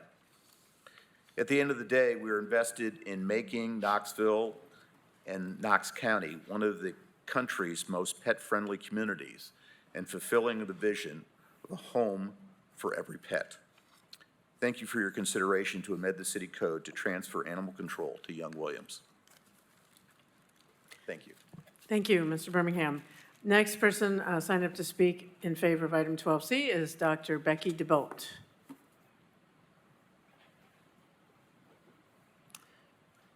Dr. DeBolt, if you could state your name and address for the record, you'll have up to 5 minutes. I'm Becky DeBolt at 1216 Bowman Valley Road. Good evening. Thank you for letting me speak. I'm Dr. Becky DeBolt, a shelter medicine veterinarian, and I teach over at the UT College of Veterinary Medicine. Thank you for considering the transition of animal control responsibilities to Young Williams Animal Center. You've heard from a lot of people, leaders, and read the recommendations already, and I do believe that this is the right plan for our community's pets and pet owners. To dig a little deeper, the proposed model of animal control, what they call field services, would be a significant step forward towards improving animal welfare for the entire community, along with a reduction of stray pets in both the city and the county. As a shelter veterinarian, I'm involved with cooperative efforts to provide animal care, which begins with pet owners and their pets, but includes outreach programs, animal control, Young Williams Animal Center, along with other animal welfare organizations in the region, and veterinary professionals. These groups all have to communicate really closely and work closely together to provide a functioning network of care for the animals. So taking the step to consolidate animal control with the rest of the services provided by the shelter is a critical step for these collaborations. It'll vastly improve communications, it'll improve efficiency and pet outcomes at the shelter, and it'll minimize the number of animals coming into the shelter, which is really important from my professional perspective.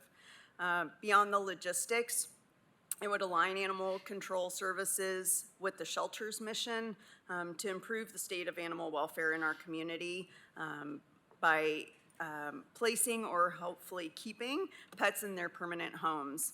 And keeping pets in their homes is a critical, really crucial point from the shelter medicine perspective. If everyone in that care collaboration has an explicitly shared goal to do this, we'll see immediate progress. We'll see fewer animals in the shelter, reduction in disease, humane education in the field, which will lead to better pet owners and less complaints from neighbors. And then absolutely it'll lower cost burdens to the municipality. So this affects folks who don't have pets as well.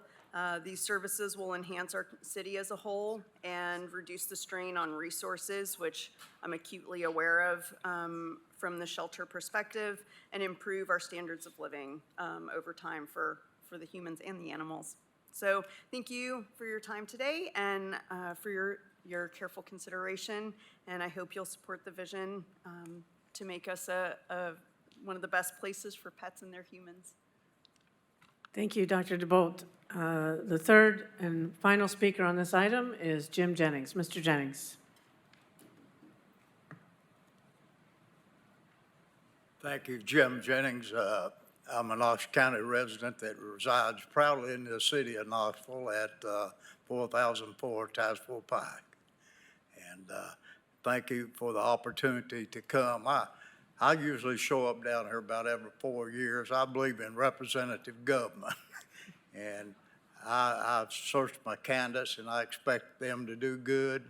But when something happened that confused me a little bit, something that the county passes with no problem, and we're postponing for 2 weeks. I've lived here a long time, and the county, to get agreement between the police officers and the sheriff deputies is, as we used to say in my neighborhood, that's a no-brainer. I'd vote that before they change their mind. And I'm a big supporter of young William. I don't support much, don't have a lot of support, but I do love that, and that's where my animal. And the most impressive thing, when I was a youngster in Knoxville, they had dogs with rabies and foaming at the mouth. They call it a dog pound. They take them down about 4 days. Nobody picks them up. They euthanize them because they couldn't do it. And Ms. Tefsman and her crew, I've known Janet a long time. It's hard to say no to her when it comes to money. She does a good job. And so hopefully, there's always, you can pick at any deal. I can find fault with anybody. I think my employees think that sometimes, if they want a raise, I try to talk about their shortcomings. So you can find any fault that you want to in anything you do. The police department, they can't even go to wrecks. They're so shorthanded. And I called last week. I saw a cat, and they come out and pick the cat up, and it's got ringworms, and I think she looked like she's expecting a litter. And we called down to it's 2 or 3 days out in the cold and people feeding it. And I called, they picked that cat up, and I've kind of got an interest in it. I got attached. I'm more of a dog person, but I called Miss Testman and told her to check on that young lady. So she said, don't worry about it. And I will tell you, whatever the bill is, send it to me. So I know you will anyhow. But she's done good. This is a win-win for everybody. If there's some things wrong with it, we do it at work. We straighten it out as we go, But this, I couldn't understand a postponement. I just couldn't do it, so I had to come down and talk maybe later. That's why we did that. Usually I can't say hello in 5 minutes, but I want to thank you all for your service, and I hate to stay here, so as Constance says, I'm going to yield my time. Thank you. Thank you, Mr. Jennings. Councilmember Testerman. Thank you, Mayor. I appreciate everybody's consideration of this, and I'm, on board with the changes. Kind of in going through, I know the primary changes are to the configuration of the Animal Control Board. I would like to say that after consideration and looking at it, and really for the benefit of the board, I would like to make a friendly amendment. And Yeah, but.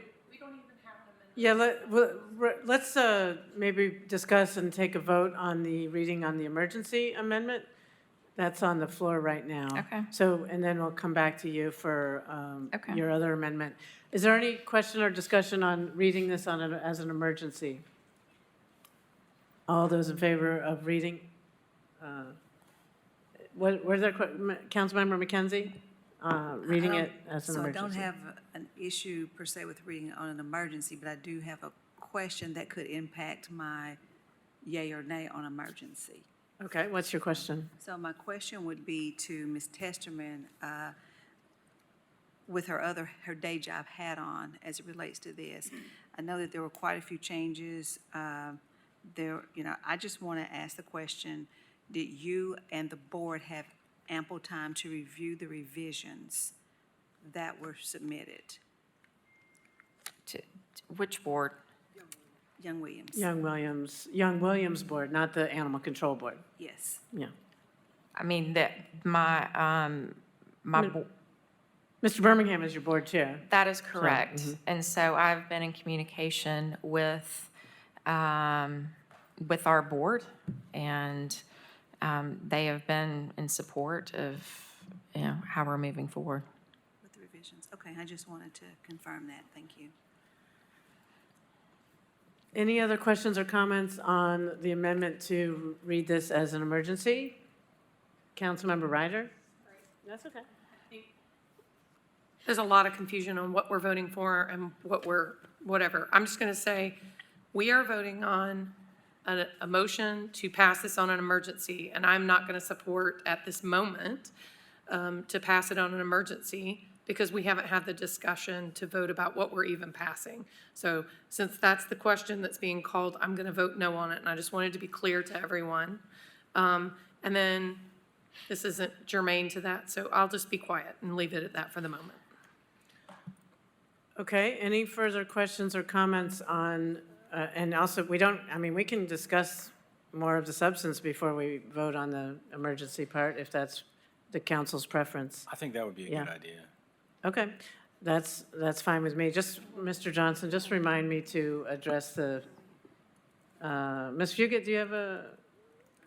There's a motion on the floor. How do we not? Well, I think it could, I'm sorry. But how do we not vote on that to then go into discussion where other amendments may be answered? Mm-hmm. If lawyers can tell me we're good to do that, I'm okay with that, but I assumed that amendments would be made, and that whatever we wound up with would be on emergency. Who put forward the motion to amend, you did the one to do first reading, Ms. Fugit. It's your motion Yes, to do it's my first motion emergency. because First reading. 2 weeks ago, we said we would be willing to hear it on emergency so that whatever we came up with tonight could take effect. Mr. Swanson? There is a motion on the floor pending, and that motion is to amend this to make it an emergency measure so that it would be adopted on emergency. Now, if the will of the group is to discuss other amendments to the proposed measure before you do the amendment to emergency, you can do that, but you have to have a withdrawal of the motion to amend to emergency first. So we would have to require a withdrawal of the motion, a temporary withdrawal of that motion, as well as a temporary withdrawal of the second. Okay, thanks for the rules interpretation. Okay, I will temporarily withdraw, but know that whatever comes out of this, I am making an emotion to whatever it is, we do it on emergency. Second. Okay, the motion to I'll amend withdraw.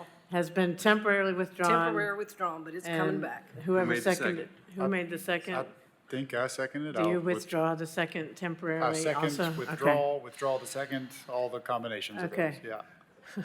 I'll go back to Councilmember Testerman, because you had a proposed amendment you were about to state before we went. There's an original motion on the floor to. Oh, okay. Lauren, why don't we go to you, please? I mean, Councilmember Ryder, excuse me. Not to jump the gun, we've gotten so many carts before various horses. Let me be clear for everyone.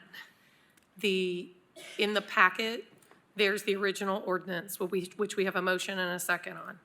Then there's a revision that was worked on with the law department. And that is, I believe, what Councilwoman Testerman wants to discuss and possibly make amendments and discussion on. But we don't have it acknowledged, and we don't have a motion on it to discuss it. So that's, I guess, what I'm being called on. I want to make a motion to approve the revised revisions so we can discuss those. And then I'd like to say something before I hand it over to Councilwoman Testerman. So you're making. I'm making a motion to introduce the revisions that are in our packet. Hopefully, people saw them in the packet. And I just want to clarify, in the packet, we see highlighted in yellow and then light strike lines through. That is the changes that we're discussing. Is that correct? Hold on just a second. I gotta put my glasses on. Starts on, according to Mr. Frost, hang on, blah, blah, blah. 1, 2, 3. Okay. It starts on page 397. In our packet, this agenda item is 12C. Under 12C, there's the ordinance, there's the original ordinance, which is B under item 12C, no confusion. That is what we have a motion and a second on. I'm making a motion, and only if there's a second, can Councilwoman Testerman continue on to talk about revising Exhibit to the ordinance revised, which is Part C under 12C.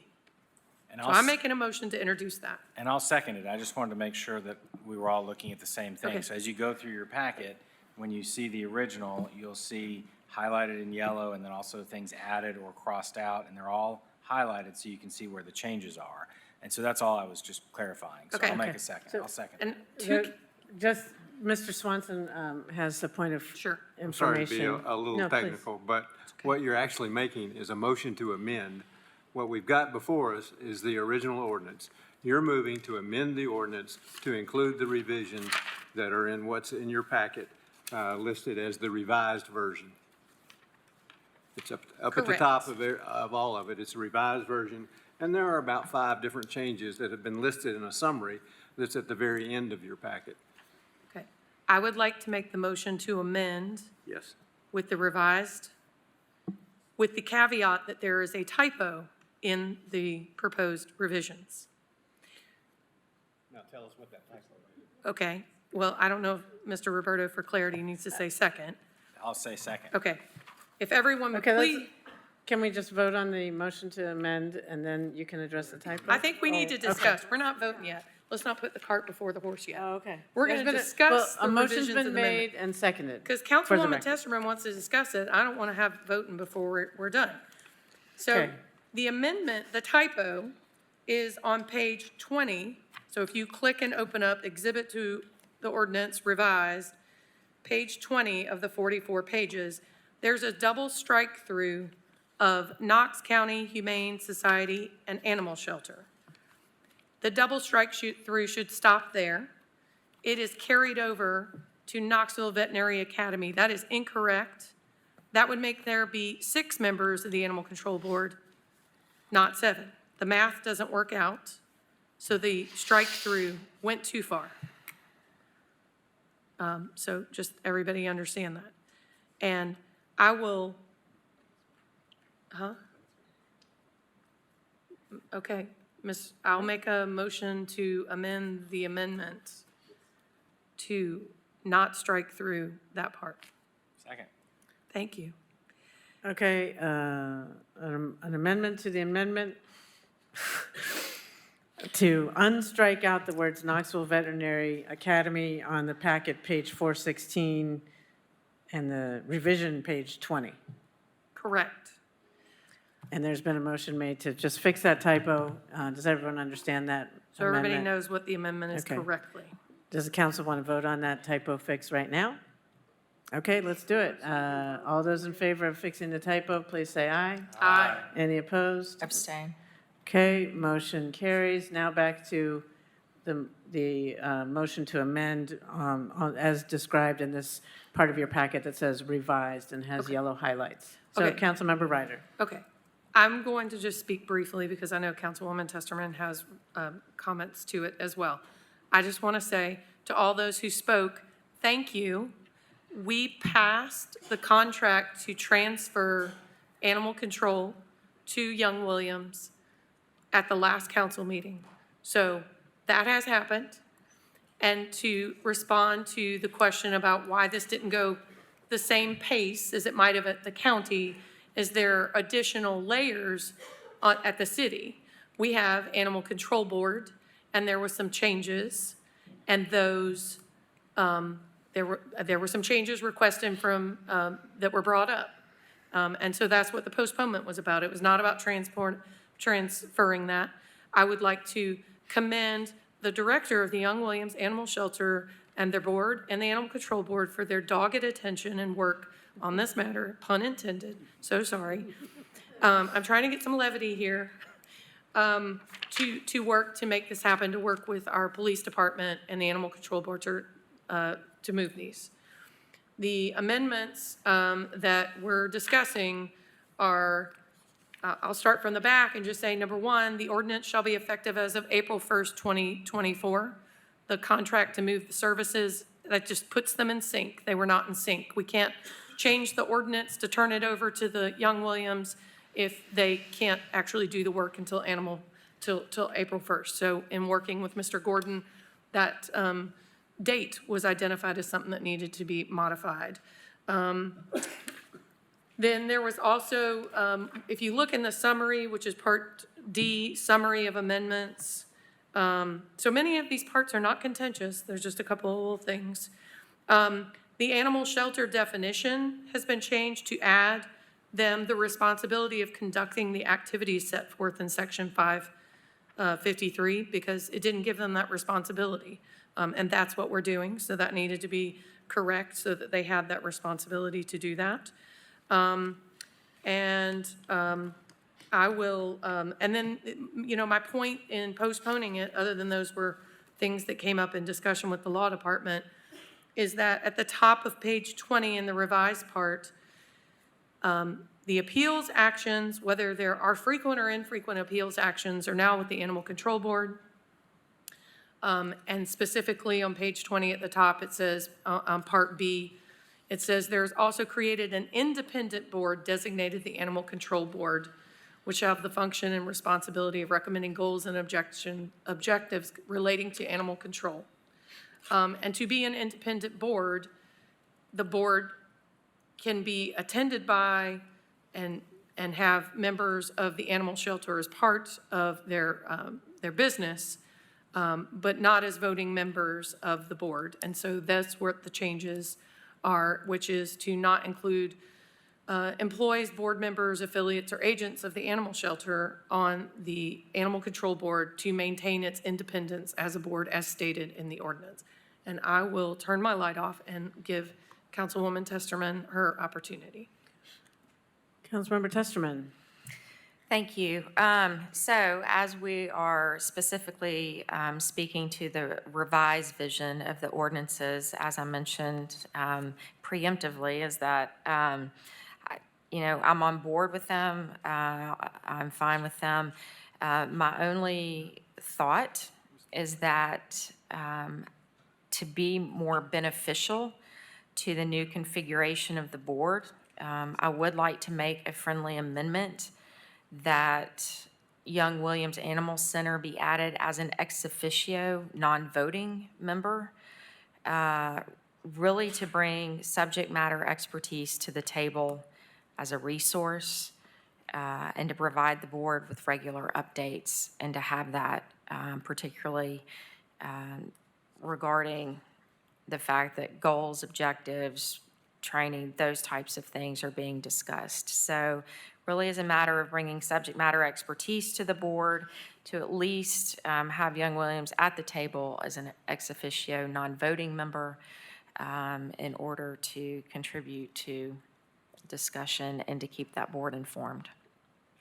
Okay, Councilmember Testerman has made a motion to add, to add additional member to the Animal Control Board who would be a non-voting member, representative of Young Williams Animal Shelter. Is that right? Is there a second to her motion to amend? I'll second. Okay, motion's been made to amend to add that role, has been made and seconded, non-voting member of Young Williams on the Animal Control Board. Councilmember Testerman, did you have anything to add at this juncture? Councilmember Ryder? Yeah, I just would like to ask Mr. Swanson, so the language as it reads right now in the ordinance is that this is an independent board designated the Animal Control Board. And it goes through what the goals and objectives, or what the responsibilities of the board is in page 21. A two-part question. Does the shelter, by the shelter having an ex officio board position, does that maintain independence? And then the second part of the question is, do they need to have an ex officio board position to be able to advise and inform the board that is recommending goals and objections, recommending qualification requirements, recommending specialist training courses, et cetera, as listed on page 21? Mr. Swanson? The answer to your first question is yes, they can maintain their independence and still have an ex officio member, non-voting member, who comes from Young Williams Animal Clinic.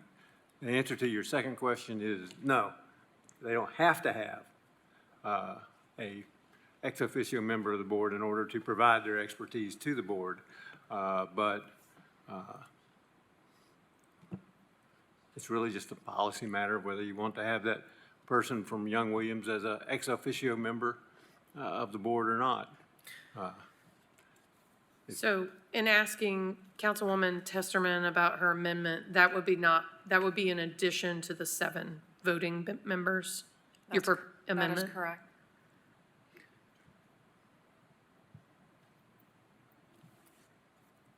Sorry, there's a deliberation. Just as a point of information while Mr. Frost, ex officio and non-voting are not synonymous.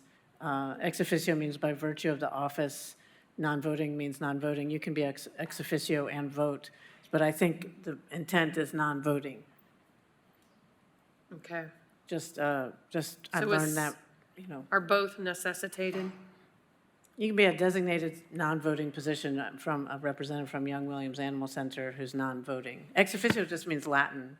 It means Latin from, it means from the office. Like, I'm on a lot of boards, not because I'm India Kincannon, but because the mayor of the city of Knoxville is on these boards. And some are voting and some are non-voting. So that's just, a point of information. There's other people with their lights on, so Yeah. I'll turn it over for discussion. Councilmember Fugit and then Mackenzie. Wrong button. Thank you. I'm in favor of the amendment to have someone from Young Williams be ex officio and non-voting. I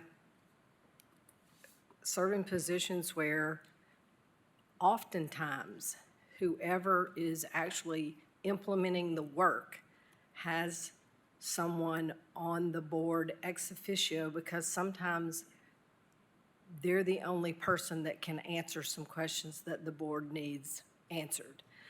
If they can't vote, then they in no way will tip the balance of the voting. The voting members would still be 7. It would leave a 4-person majority And quite frankly, I don't see any harm with having the body that we've asked to manage animals for us in the city to have an ex officio seat and a non-voting seat on the Animal Control Board.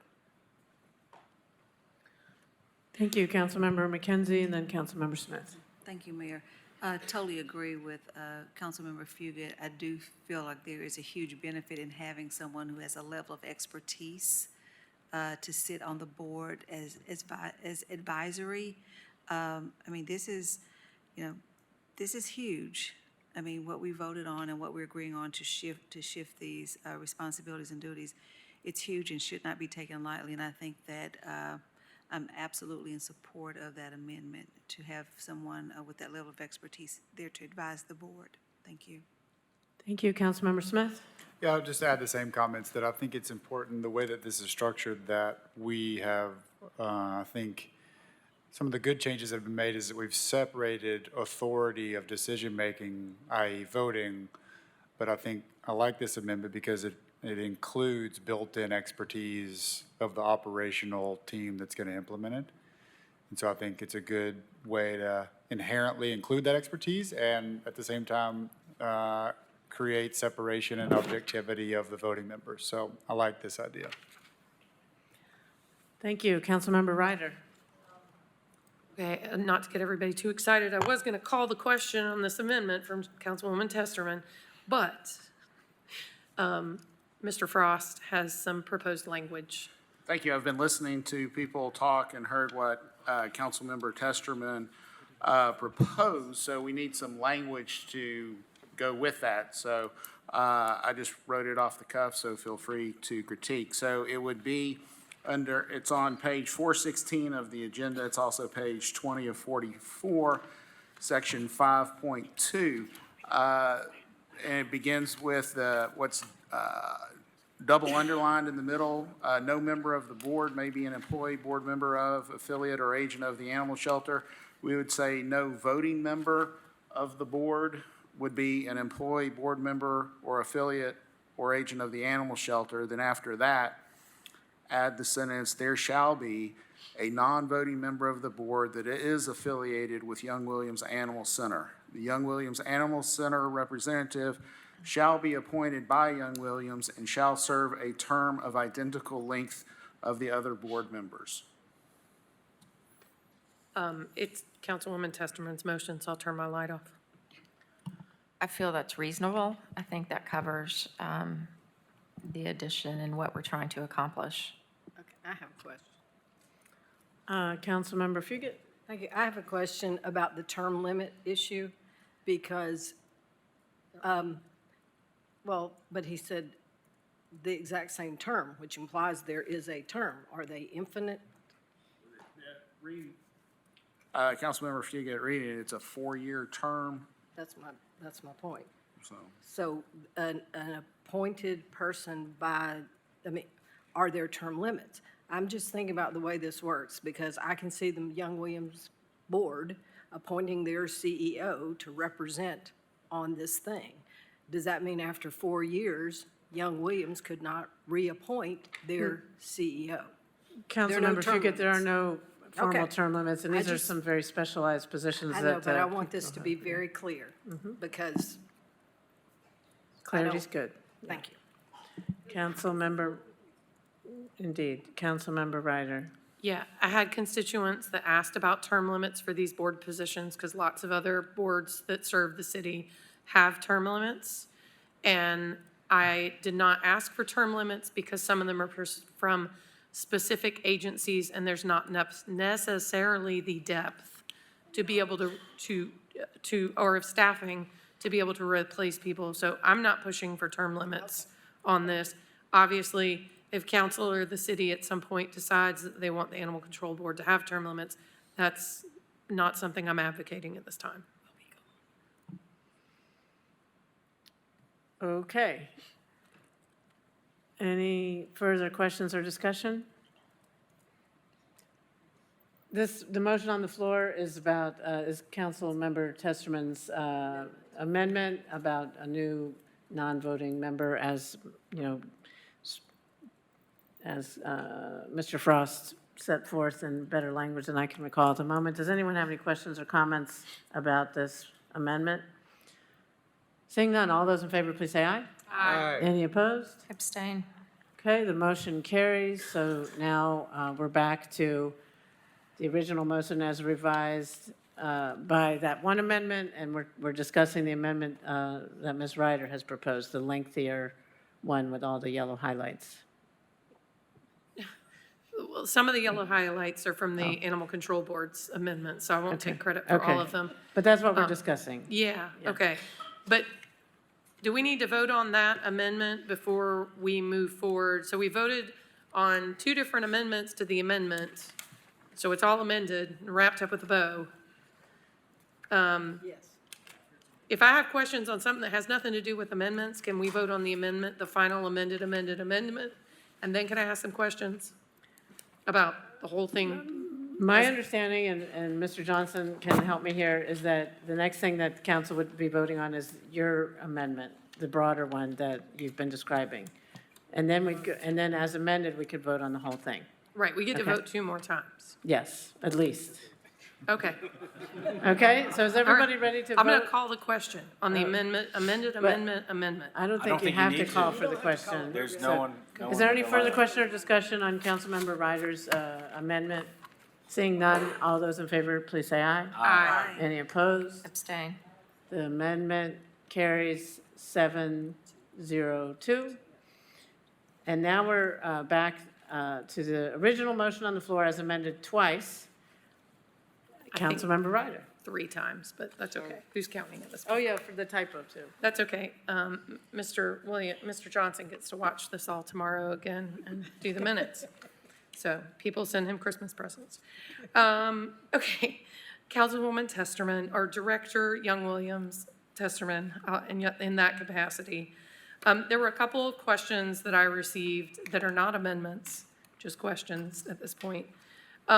There's some changes to like pet shop retail that were in the ordinance, and I looked back through the minutes of the Animal Control Board, and I just wanted some explanation on. Save the Harvest, I think, was an organization that proposed some amendments to allow people or entities that had had offenses to be able to supply animals to pet retail. And I was just, the questions were about that particular entity and the discussions, what discussions were at Animal Control Board about that. Because some of the other entities that you work with, like Best Friends and the Humane Society, aren't per se in sync with Save the Harvest, if I have that correct. So I'm curious why those language pieces to pet retail sales got put in this ordinance for changes. Well, it wasn't in this, and I may defer to Mr. Gordon to refresh my memory on a couple things. But first of all, there was AKC and Save the Harvest, or whatever the nonprofit is that did attend. There were some opposition to some of the ordinances that passed earlier this year. So that is where they came in. I know AKC has some issues with some of the ordinances that were passed earlier this year. So they had shown up to make some of their, and I think we had some housekeeping amendments to that as well, if Mr. Gordon can help me here. That said, the board had been working over the course of a couple of years to help establish, because part of animal control's responsibility over the years, or can be charged, is to, when they receive complaints, say on a pet retailer, pet groomer, pet kennel, something like that, and so it's under animal control's purview to go to check and follow up on that complaint. The one thing that has not been put in place and may be coming to this body down the road are some changes to standards and guidelines for those establishments, equivalent to the health department going into a restaurant and looking for codes violations or making sure that they're in compliance. So we were working on ordinances to do the same for those retail establishments. As far as AKC and Protect the Harvest coming to the meetings, I think they were in relation to the ordinances that passed this body earlier in the year. Is that not correct? That they had some grievances around some certain changes. And Petland, who was also there regarding the pet retail establishment, who has worked with us on some of those changes, was concurrent with Protect the Harvest and whatever they were proposing. Douglas Gordon, City of Knoxville Law Department, Staff Attorney. Yes, Save the Harvest representative Teresa Lucas McMahon came to the board, and we had Allison Jackson and Keith Burrows representing Petland. And I'm sure we had other folks too. Those just were other ones I can remember, but they had a number of concerns or direct complaints about the ordinances we had passed earlier. And since this was a complete rewrite of Chapter 5, it is a good time to address those. Now, for instance, one of the items that they objected to was the ordinance passed earlier on animal welfare issues banned the import into Knoxville of any dogs, or any animals, I think maybe, but really they were talking about dogs, sourced from outside the state of Tennessee. And there's a problem with that, and they pointed it out. That is a direct violation of the Commerce Clause of the U.S. Constitution. That is straight up not allowed. Another problem that they pointed out was one part of the ordinance detailed you might be denied your pet retail establishment permit if you refused an inspection of the pet retail establishment. The problem was, when would that inspection occur? And so they pointed out that it really ought to say during normal business hours, because sometimes we might get some strange person who wants to conduct an inspection at 2 in the morning. Well, you know, no one might be around or available to do that, so that seemed like a reasonable change. They wanted to point out, Save the Harvest pointed out that the animal welfare ordinance prohibited any sort of teasing, molesting, harming of an animal, and that all makes sense, except for the fact that there are some folks who believe that normal veterinary care of an animal can be harmful to an animal.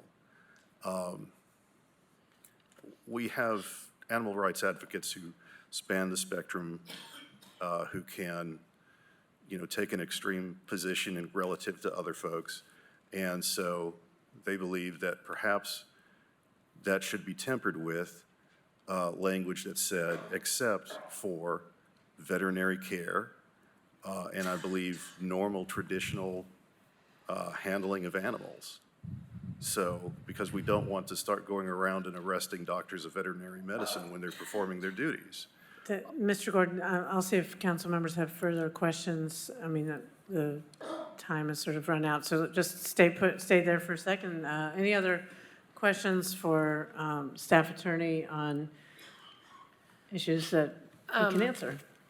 No, I won't ask specifically of Mr. Gordon, but I guess as the chair for Councilwoman Testerman, so the changes about pet stores and who they allowed to supply animals that are still sold in the pet stores, those changes came from Save the Harvest. But from what I can tell from the minutes, you guys, the Animal Control Board voted to move animal control from the city to Young Williams, but they didn't vote on these language changes for the ordinance. So those were just as I read them in the minutes from the different meetings, that's what it appears. It was sort of two different issues. I mean. Yeah, they're two separate issues. I mean, we discussed this transition, this change, voted on that. They were there to discuss what their proposed revisions are to the ordinances we passed back in January or February, but we did not make any motions. There was confusion on the markup of the document, so as we left it in one of the last meetings, it was, we will review it now that we all have an understanding of whose changes are whose, and then come back to the board and move forward, and we have yet to do that. I'd like to address this particular issue. My job at the City of Knoxville in the Law Department isn't just to act as a scribe for whatever, comes my way as any sort of suggestion as to how we should change the ordinance. I have to take a look and make sure that what we're going to do is not going to be harmful to the City of Knoxville or its citizens. And so when I saw those suggestions, I realized this was liability for the city. This is dangerous for the city to have vague language in there and to open up the door for bad behavior. So I've taken the opportunity to limit our liability and tighten up the language. Thank you. Councilmember Ryder, any other questions at this juncture? No. Okay, any other questions or discussion? Councilmember Fugit, I think you wanted me to come back to you for an amendment to hear this on emergency reading. Why, yes, I did. Thank you, Mayor. So I make an amendment that we read this, that we pass this on emergency ordinance. Second. Okay, motion made to amend this to be read as on an emergency basis has been made and seconded. Mr. Johnson?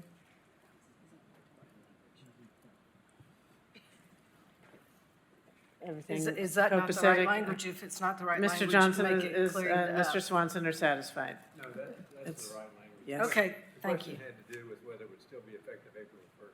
It will still be effective April 1st. It will Yes, be passed I on just emergency. don't want us It's to have just- to talk about this again. Okay. Everybody understand the motion on emergency reading? All those in favor, please say aye. Aye. Any opposed? Abstain. Motion carries 8-0-1. Year 7-1-1. Okay, so any further questions before we vote on the whole thing? I thought we voted on, okay. That was my emergency. Okay. Now it's the Okay, whole thing. seeing none, all those in favor, please say aye. Aye. Any opposed? Abstain. Okay, motion carries 7-0 with 2 abstentions. Thank you very much. Let's move on. 12D is an ordinance to close an unnamed street between Richmond Avenue and Joseph Schofield Street, located between the northwest and northeast corners of parcel 094HJ002, subject to one condition, and authorizing the mayor to execute quitclaim deeds to the adjacent property owners, Andrew Bird, applicant 3rd District. Second. Motion made to approve has been made and seconded. Any questions or discussion? Seeing none, all those in favor, please say aye. Aye. Any opposed? Motion carries. 12E is an ordinance to change the street name of a portion of Pelham Road located between Rutledge Pike and the west terminus of Rock Point Drive to Rock Point Drive, City of Knoxville applicant, 6th District. Move to approve. Second. Motion made to approve and seconded. Any questions or discussion? Seeing none, all those in favor, please say aye. Aye. Any opposed? Motion carries. 12F is an ordinance to amend the zoning map to add the PD designation to 1834 Beach Street. David Cockrell, applicant, 1st District. Move to approve. Motion made to approve and seconded. Any questions or discussion? Councilmember Smith. Thank you, Mayor. I just want to invite the applicant up for a brief moment to give an overview of the project. We have it in our packet. It doesn't have to be long, but this is very important as you come up. I'll just steal a little bit of thunder. This is planned development, affordable housing in the middle of a densely populated neighborhood in South Knoxville, and the neighborhood of South Haven. Maybe I'll have some comments in a minute, but Mr. Cockrell, could you give us an overview of the project and kind of your vision for it? Yeah, this is. If you could start by just stating your name Okay, and I'm address sorry. for the record, that's okay, thank you. David Cockrell, you need my address? Your business address or something, I only have one address now, I'm Okay. retired. 2015 Oakwood, Okay. Maryville, Tennessee, okay, thank you. another Blount County. This is a workforce housing project, and the gist of it is that, through grants, this helps with housing for people at or below 60% of the mean income in this demographic. What is planned and under design, and well under design, I have the project architect here with us tonight, Cody Grooms. We have finished the CDs on the existing building as of December 1st, and we'll finish the construction documents on the two new buildings February 1st. It consists of 77 units in the existing original 1928 Giffen School, and then there are two new buildings, each with 21 units in them. They're prototypical buildings. They're basically built in the area of the old ball field of Giffen School, if you're familiar with that property. So these are anywhere from an efficiency to a three-bedroom unit. Thank you. I think that's important. I also want to make sure, give you credit for working with the neighborhood. I was at least 10 meetings, and the first one included about 80 people who were. You were only at 10?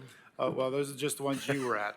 But I think what's important is there were 80 people plus that were really concerned, and I think they eventually rallied around the project. But I think one of the things that helped with that is that you established an MOU that included preservation of tree canopy, lighting mitigation, environmental protection of Baker Creek, and a host of other things. So I just think it's very rare that in the middle of a neighborhood we get workforce housing in the city, and I think I'm grateful for the lengths you went to meet the neighborhood where they needed to be met. So thank you, and I'm excited for the construction to start when you can.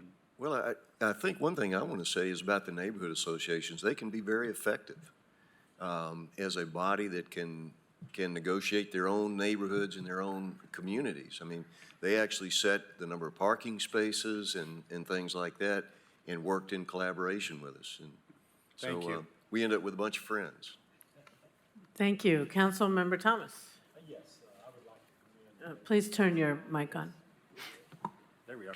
I'd like to commend the neighborhood association as well and the developer. We always like to see these collaborations, and it's a good example how involving the neighborhood associations at an early stage can actually make the project better. And you keep that harmony within the neighborhood, and you get the win-win where you get the housing that doesn't adversely impact on a neighborhood. So congratulations. Thank you. Thank you. Any other questions or discussion? Councilmember Thomas, any further questions? Okay, all those in favor, please say aye. Aye. Any opposed? Motion carries.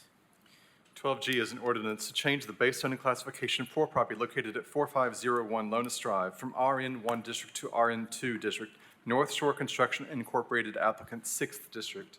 Move to approve. Second. Motion made to approve and seconded. Any questions or discussion? Seeing none, all those in favor, please say aye. Aye. Any opposed? Motion carries. 12H is an ordinance to change the base zoning classification for property located at 2414 Robinson Road from AG District to RN1 District. Sergio Almendaro, applicant, 3rd District. Move to approve. Second. Motion made to approve and seconded. Any questions or discussion? Seeing none, all those in favor, please say aye. Aye. Any opposed? Motion carries. 12I is an ordinance to change the base zoning classification of property located at 1124, 1126, 1128, and 1130 Trigg Street from RN2 District to RN3 District, leaving all special purpose and overlay districts unchanged. Keith Foster, applicant, 6th District. Move to approve. Motion made to approve and seconded. Any questions or discussion? Seeing none, all those in favor, please say aye. Aye. Any opposed? Motion carries. 12J is an emergency ordinance of the Council of the City of Knoxville appropriating the sum of $23,800 from the Community Improvement Fund and donating same to community agencies and organizations as set forth in the attachment. Move to approve. Second. Motion made to approve and seconded. Councilmember Smith? Yes, thank you, Mayor. One more friendly amendment for the evening. I would like to contribute $750 to the Change Center, and that would bring the new total for this ordinance to $24,550. I left that out of my submission, so I'll make a motion to do that. Motion made to amend it as Mr. Smith described has been made and seconded.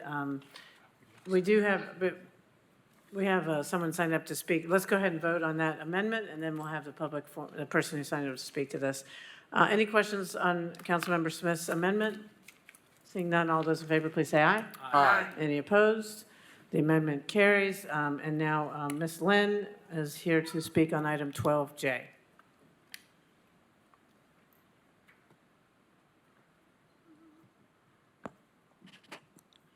All right, so I want to address a few things that we've talked about, but first of all, I want to thank all the council members that have given money to Care Cuts. They help with our homeless neighbors. They do a lot of really great work. I want to remind this body that you have the ability to help small nonprofits. I bring this up because we did mention HUD, and we received about $5 million, correct, Mr. DeBose? So $5 million was about a little less than half of what my apartment complex with 105 units was purchased for back in July. So when we're talking about housing and caring for our unhoused neighbors and for affordable housing, $5 million is not a lot. So I really encourage this body to continue to give towards making affordable housing attainable, to continue to give toward those programs that help support and kind of help with that housing problem solving, and helping our homeless neighbors. So I bring this up, and I really wanted to talk on this point particularly because rumor has it that the foyer at the VMC, Volunteer Ministry Center, is closing in March. I don't know if this body's aware of that or not, because the funding for it has been cut from the city. Just a rumor that I've heard. So just from some sources that I'm familiar with, and that's kind of deplorable considering, you know, the problems that we're having with housing and homelessness in this city and in the county. So I want to encourage this body to continue to give to organizations that help our unhoused neighbors and help provide affordable housing for all. Thank you, Council. Thank you, Ms. Lynn. That concludes the people who signed up to speak to this item. Just as a point of information, we have not cut any funding to our homeless service providers. Volunteer Ministry Center runs the foyer. They are starting to share with us some information about their plans for that. We don't know anything firmly, but we'll keep council and the public posted as we hear more from VMC. Again, that's a program that the city has supported. Our funding hasn't changed. We will continue to listen to VMC as they alter any plans and update the public accordingly. Back to the motion at hand as amendment. It's your 202 funds. Any further questions or discussion? Seeing none, all those in favor, please say aye. Aye. Any opposed? Motion carries. Now we have public forum. We have 3 people signed up for public forum. First is Alexis Gibson.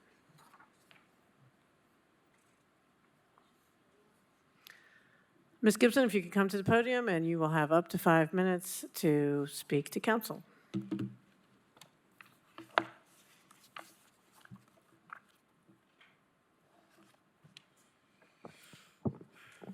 Name's Lex Gibson, 37909. My fellow Knoxvillians, I asked you to care about babies in Gaza whose parents are no longer there. The Wickersham brothers snatched my poor Clover. They carried it off to the Israeli eagle Vlad Vladikov. A mighty strong eagle of very swift wing, and they asked, will you kindly get rid of this thing? And before I could even speak, that eagle flew off with Gaza in its beak. After late council meetings, then night after night, that militaristically superior bird flapped his wings in fast flight. While we the people chased after with groans over stones that tattered our hearts while he battered their bones, we the people begged, please don't harm all my little folks who have just as much right to live as we bigger folks do. But far, far beyond us, that eagle keeps flapping, and Knoxville City Council, you told us to quit our yapping. This resolution is through. I'm a council member. I won't second it. We'll bury your talk of ceasefire so Gazans never get it. And at 8:25, November 28th, you did it. The mayor declared the motion failed for lack of a second, and the Council of Knoxville recessed that day while the people begging for mercy shuffled away. Take that, sneers our government. It's good that it failed. No one here cares about dead Palestinian tales. Well, I care, dear Knoxville, and I care a whole freaking lot. It doesn't sit right to me that you council members do not. I'll help them, I cried, I'll help them or bust. I'll help these poor people covered in blood and dust, and clover by clover by clover with care. I've lifted their voices as they cried, please help, is anyone there? But clover by clover by clover I found that the support that they need is just not around. By December 12th, with stories filled with more dead than alive, the death count has piled up past 18,405. I know you all are not bad people. I'm not here to call you all communists or terrorists or whatever the hell people have been calling each other names recently. But I did watch the city council meeting last time. And I wasn't expecting a yes, because I know it's complicated on a federal level. But on a city level, that was a bunch of people who came in on both sides and screamed about their pain. These are people in our community who were hurt deeply by this exchange. And the fact that they weren't even willing or worth the extra 10, 15 minutes to just actually discuss why we can't say what we say, why we can't choose a side here. You ignored it. You said no. And then you talked about tranquilizing a bear for an hour. And I'm sorry if that doesn't seem like what you intended, but you told every single person there, at least on the opposing side, that they didn't matter, and that the people that they were crying about were less than dogs. And that ashamed me, Knoxville, because I have traveled the world shouting about how amazing the South is. I've been told I'm racist because I'm from Tennessee, and I'm told them, you don't know what you're talking about. People think I'm stupid because I'm from Tennessee and I'm from America, and I'm really sick and tired of people thinking that we're unintelligent and that we're heartless and that we are evil. You're right. I can't speak on 1943 or the fact that our president was born before the modern day Israel was founded. But I do know that Tennessee is a pro-life state, for better or for worse. And I, for one, think bombing babies is bad. I didn't think my heart could break more after witnessing a man holding his child's body parts in plastic bags to the sky. I didn't think it could hurt more that you could take 508 IVF shots and hold a dead baby in your hands that had been blown up. And I didn't think my heart could shatter anymore when I'm witnessing a father taking his final selfie with his dead baby after the mass graves that we saw. So Knoxville, I don't ask you to pass a resolution, but I do ask that you help us from our Grinch-like hearts from scrunching 2 sizes too small. And just remember, love is love, and love is for us all. That's all. Thank you. The next person signed up to speak is Vivian Shipe. Ms. Shipe.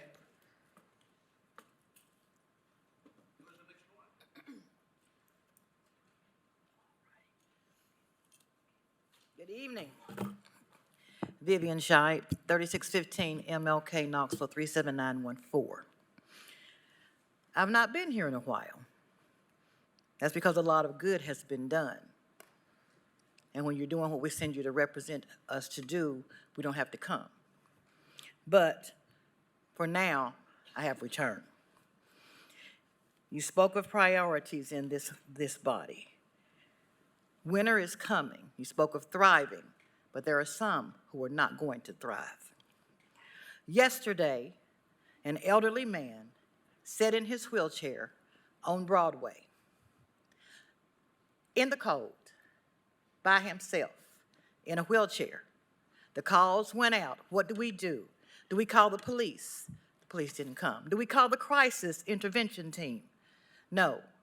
Can we take him to the hospital? No, there's nothing wrong with him. There is a gap, a serious gap. The lady who saw him didn't know what to do. How could she help him? There was no help. Coram closes at 6. You can't come in Coram after 6 o'clock. There's a gap. I know there's warming centers coming. Remember last year when it was 4 degrees and 6 degrees, and the only 2 places that would open up would be Magnolia United Methodist Church and the Fig Tree at Cokesbury. It's not enough. There is a gap. How do we get our most vulnerable to the places? Winter is coming. I keep hearing about the millions that are coming into the city. I keep hearing about there's $41 million in our general fund, but we can't seem to help our most vulnerable. We can't seem to sit down and make a decision that we are going to move some of these millions around and help our people. We've got to do something. Winter is coming. We need funds right now to help our people. We need to take the vans and the trucks and all the things that we've got now, and we need to move them around the city when it's cold, when it's 28 degrees. Drive. Go find that one. The word says he left the 99 and he went for the one. The one is our elderly. The one are our vulnerable that are on this street. And it's time for us to stop and to really do something about it. Now, we need to spend what's in our wallets now. If we just took one of those $41 million in general fund, do you know what we could do? Do you know what we could accomplish? Do you know how many lives we can save? I say that because Thursday of next week, December 21st, is the winter solstice, the shortest day of the year. It's the day that we go right across from VMC. We remember those who died on the street, many who have no names. How much shorter would that list be if we would really stop and help all of our people? If we would really care about every single person, not just everybody we're trying to move here, not just all the millions we're putting in for the stadium, but the people who live here. I heard it say it in the prayer. We must remember that our responsibility is to all the citizens. That was the prayer, including the vulnerable. So I stand here for you. You've done a good job, but it's not enough. It's time as we get ready to go into 2024, don't wait. Right now is when you go in that pocketbook and you get something done and you come back to and you say, this is what we're going to do when the temperature drops. We're going to go get our people. Don't just take care of all that's coming in. Take care of the ones that are here. Next person signed up to speak at public forum is John Zieda. Mr. Zieda.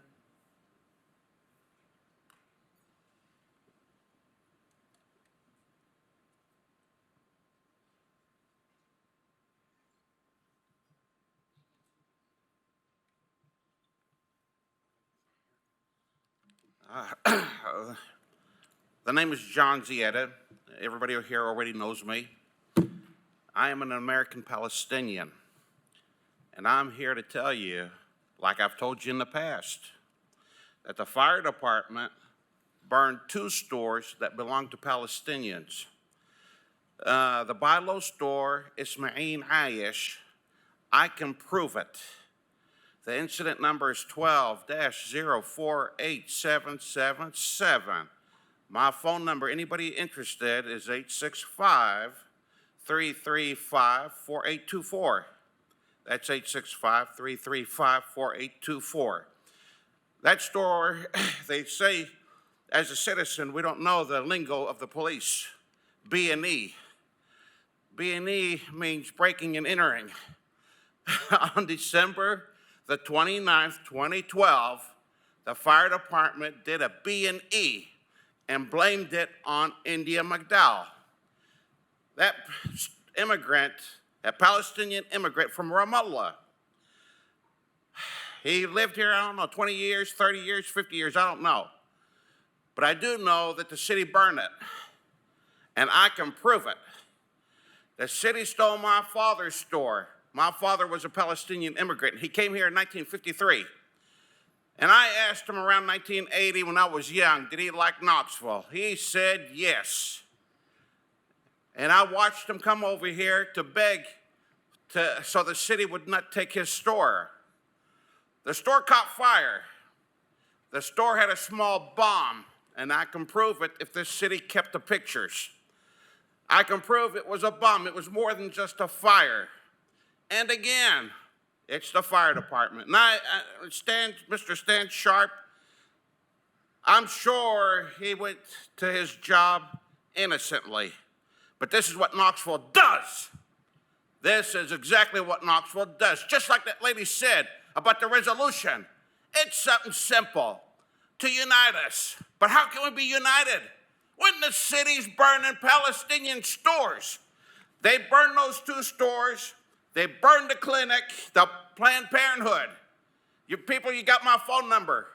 I'll show you what I got, and I bet you right now the fire department still refuses to let go of the pictures of Planned Parenthood. Parkway Hotel, and you're gonna think I'm crazy.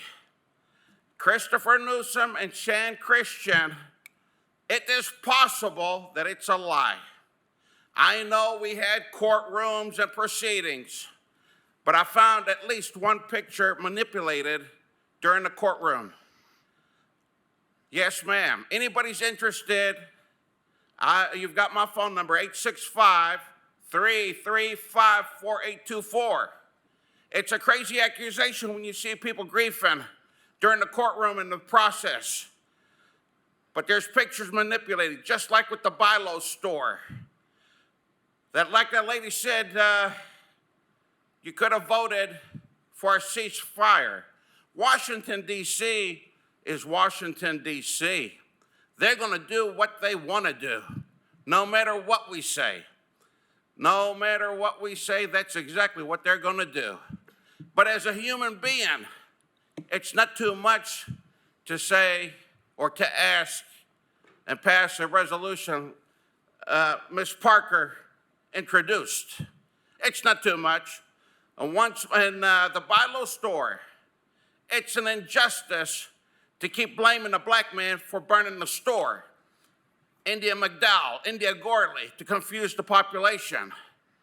Nobody burned that store but the city. You've got my phone number, and my name is John Zieta, Hilal John Zieta. And I'll back up everything I said, and the mayor knows it. And God bless the fire department. Who would know? Who would ever think when the alarm goes off for these business owners in the middle of the night? ADT, the alarm triggers. It goes to the police department and the fire department. You got to be careful if it doesn't go to Darrell Whitaker, the arson investigator, which Darrell Whitaker's not there no more, but apparently that's how they work, the arson investigators. I thank you. If anybody thinks I'm crazy, my phone number is 865-335-4824, and I'll show you how crazy I am. Thank you. Thank you, council members. That concludes public forum. Vice Mayor Roberto, before we adjourn. Thank you, Mayor. I had noticed that former City Council member Ed Schaus is here, and so I wanted to recognize our former city council member is here. Also, he was a county commissioner and our Knox County trustee. So I don't think I missed any of the offices that you held, but if I did, I apologize. Tonight is the last meeting for one of our council members, and so I just wanted to take a few minutes and maybe give her a few minutes to say a few things if she wanted to. And Mr. Johnson is getting something for me here. Thank you. And Ms. Testerman, Councilmember Testerman, if you would, let's go to the center of the aisle here.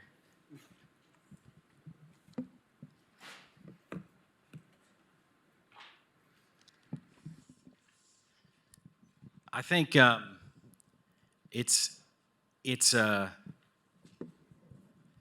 on up here. You get to stand up here with me, and we're going to do a duet in a minute. So, this is it's an honor to sit up in these seats for the limited time that we have, and I think anyone who ends up here, can you help me hold this because it's getting heavy? Anyone who wants to sit up here and who ends up sitting here, I think has a goal of having our city be a better place. And each of us might come with different perspectives on what that might look like, but that's what we're working towards, which I think is a wonderful thing. And I just want to thank Councilmember Testerman for your time here serving with us. And I know I mentioned it at the end of Beer Board, but you got the chance to serve as Beer Board Chair. And I found, and I think all of council found, that your leadership on Beer Board was so important, and we really appreciate what you did. And just thinking about what was done for the remedial plans and the fines to help prevent underage service, I think is really commendable. So thank you for that. I also, just want to recognize that we saw a lot of change and improvement with regard to the care of animals, and I know that you were behind a lot of that, and so thank you for all of that you have been doing. But I just wanted to say thank you, and council wanted to present you with this, and you can see your nameplate is there for you to remember your service.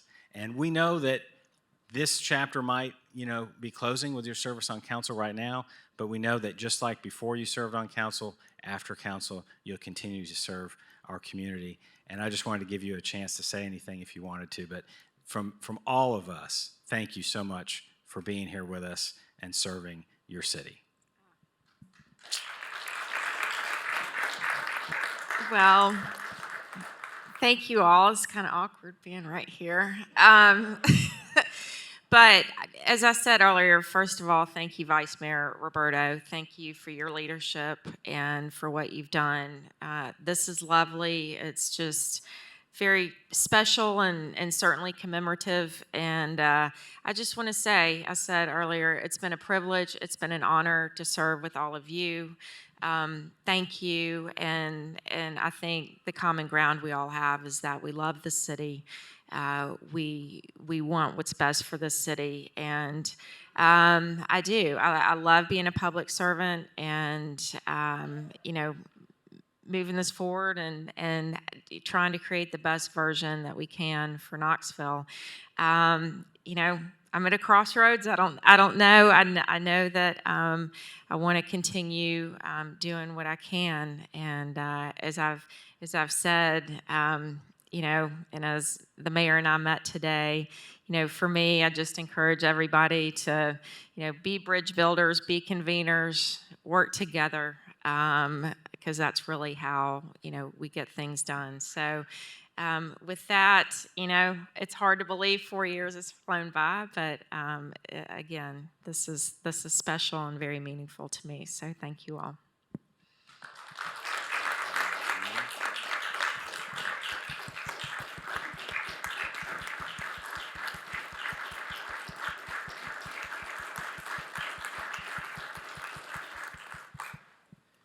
And so the evening's not over yet. We have more entertainment for you. Judge Rawson, could you come down? So council also wanted to take a moment and recognize the 37 years of dedicated service. Come on up, yeah. You and I'll do a duet too. 37 years of dedicated service as our municipal judge. And so I just wanted to hand that to you and thank you for your years of service. And on your retirement, we just wanted to take a moment tonight as council to thank you for all that you've done for everyone in the city and for the dedication you've had for the city for that length of time. And we wanted to give you a chance, if you had anything you wanted to say it too. But we just wanted to say thank you. Thank you very much. First of all, I want to say it's been an honor and a privilege for me to serve the citizens of Knoxville in this particular way as city judge. It's been a privilege. I cannot tell you how much I appreciate the opportunity to serve. I have lots of people I'd like to thank if you'll give me permission to do that. I can stand here and probably talk all night because, as you all well know, when you run for public office and you're in public life, you meet lots of people. But I have to tell you, when you run for public office, it forces you to get out and meet people. And I cannot begin to tell you how many wonderful people that I have met over the years that I would never have met. Never, ever would I've come in contact probably with any of you. And people in charities, people involved in politics, people, neighborhood meetings, so many wonderful people that I would never meet. And I'm so grateful for that. I do want to ask somebody to say this about my most thrilling moment as being the city judge. I guess I have several thrilling moments, but the thing that always I'll never forget is the privilege and the honor that I've had to swear in police officer classes, fire department classes, city council members, other officers and other people that have taken oaths to staff. You stand there, and I've had the privilege of taking the oath myself. I've had the privilege of giving the oath. You stand there and you say, you promise to uphold the Constitution of the United States, the Constitution of the state of Tennessee, the laws and ordinances of the City Council and of the Knox County Commission. That, to me, is probably the most meaningful thing that I have had the privilege to do for myself and for some of you who are here tonight. But I said I wanted to thank some people. First of all, I want to thank Valerie Coleman.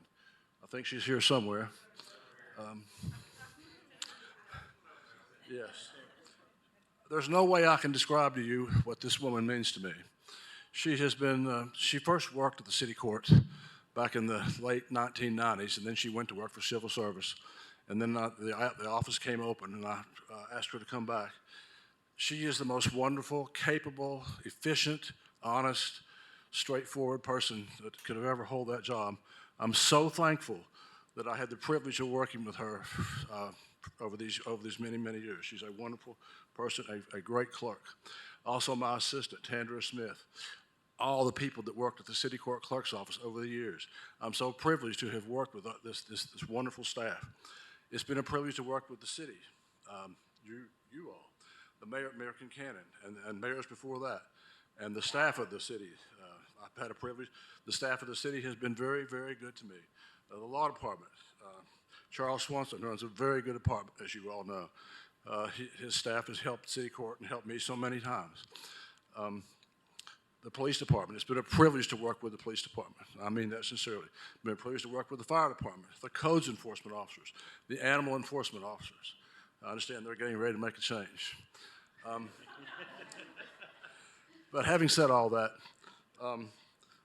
my family, I think my son is here. Where is he? I have 3 children I'm very privileged to have. I have 3 grandchildren. 2 of them don't live here, but one does, and he came tonight. His wife is here, Jennifer Gooch Rawson over there. That's an interesting statistic that she is the granddaughter of a former member of this council, Barbara Peloff, y'all. Some of you probably know her. And anyways, but I have some specific people I want to thank. This all started in 1986 when I applied for the job before this council.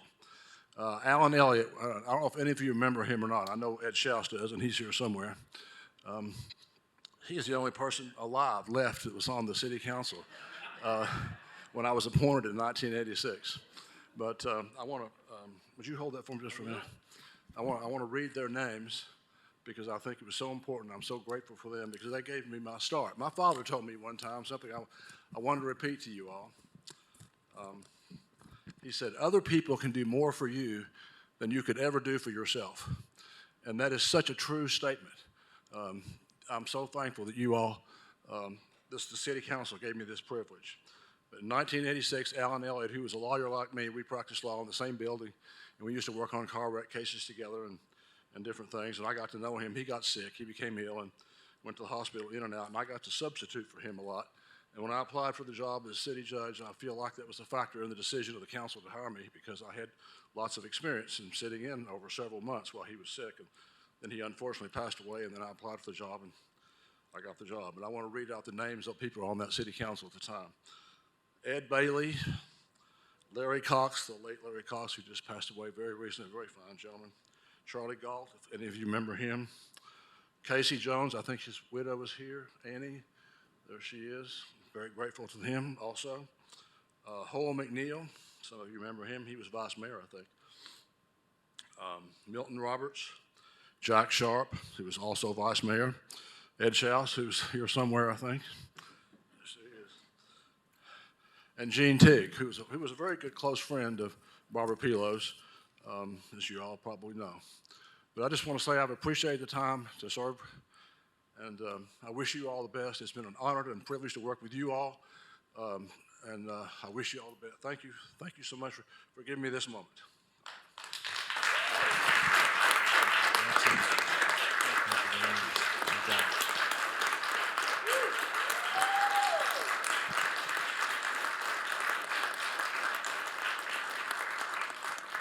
Thank you all for your service, and I'll turn it back over to the mayor so we can close the meeting. Thank you, Mayor. Without objection, this meeting is adjourned.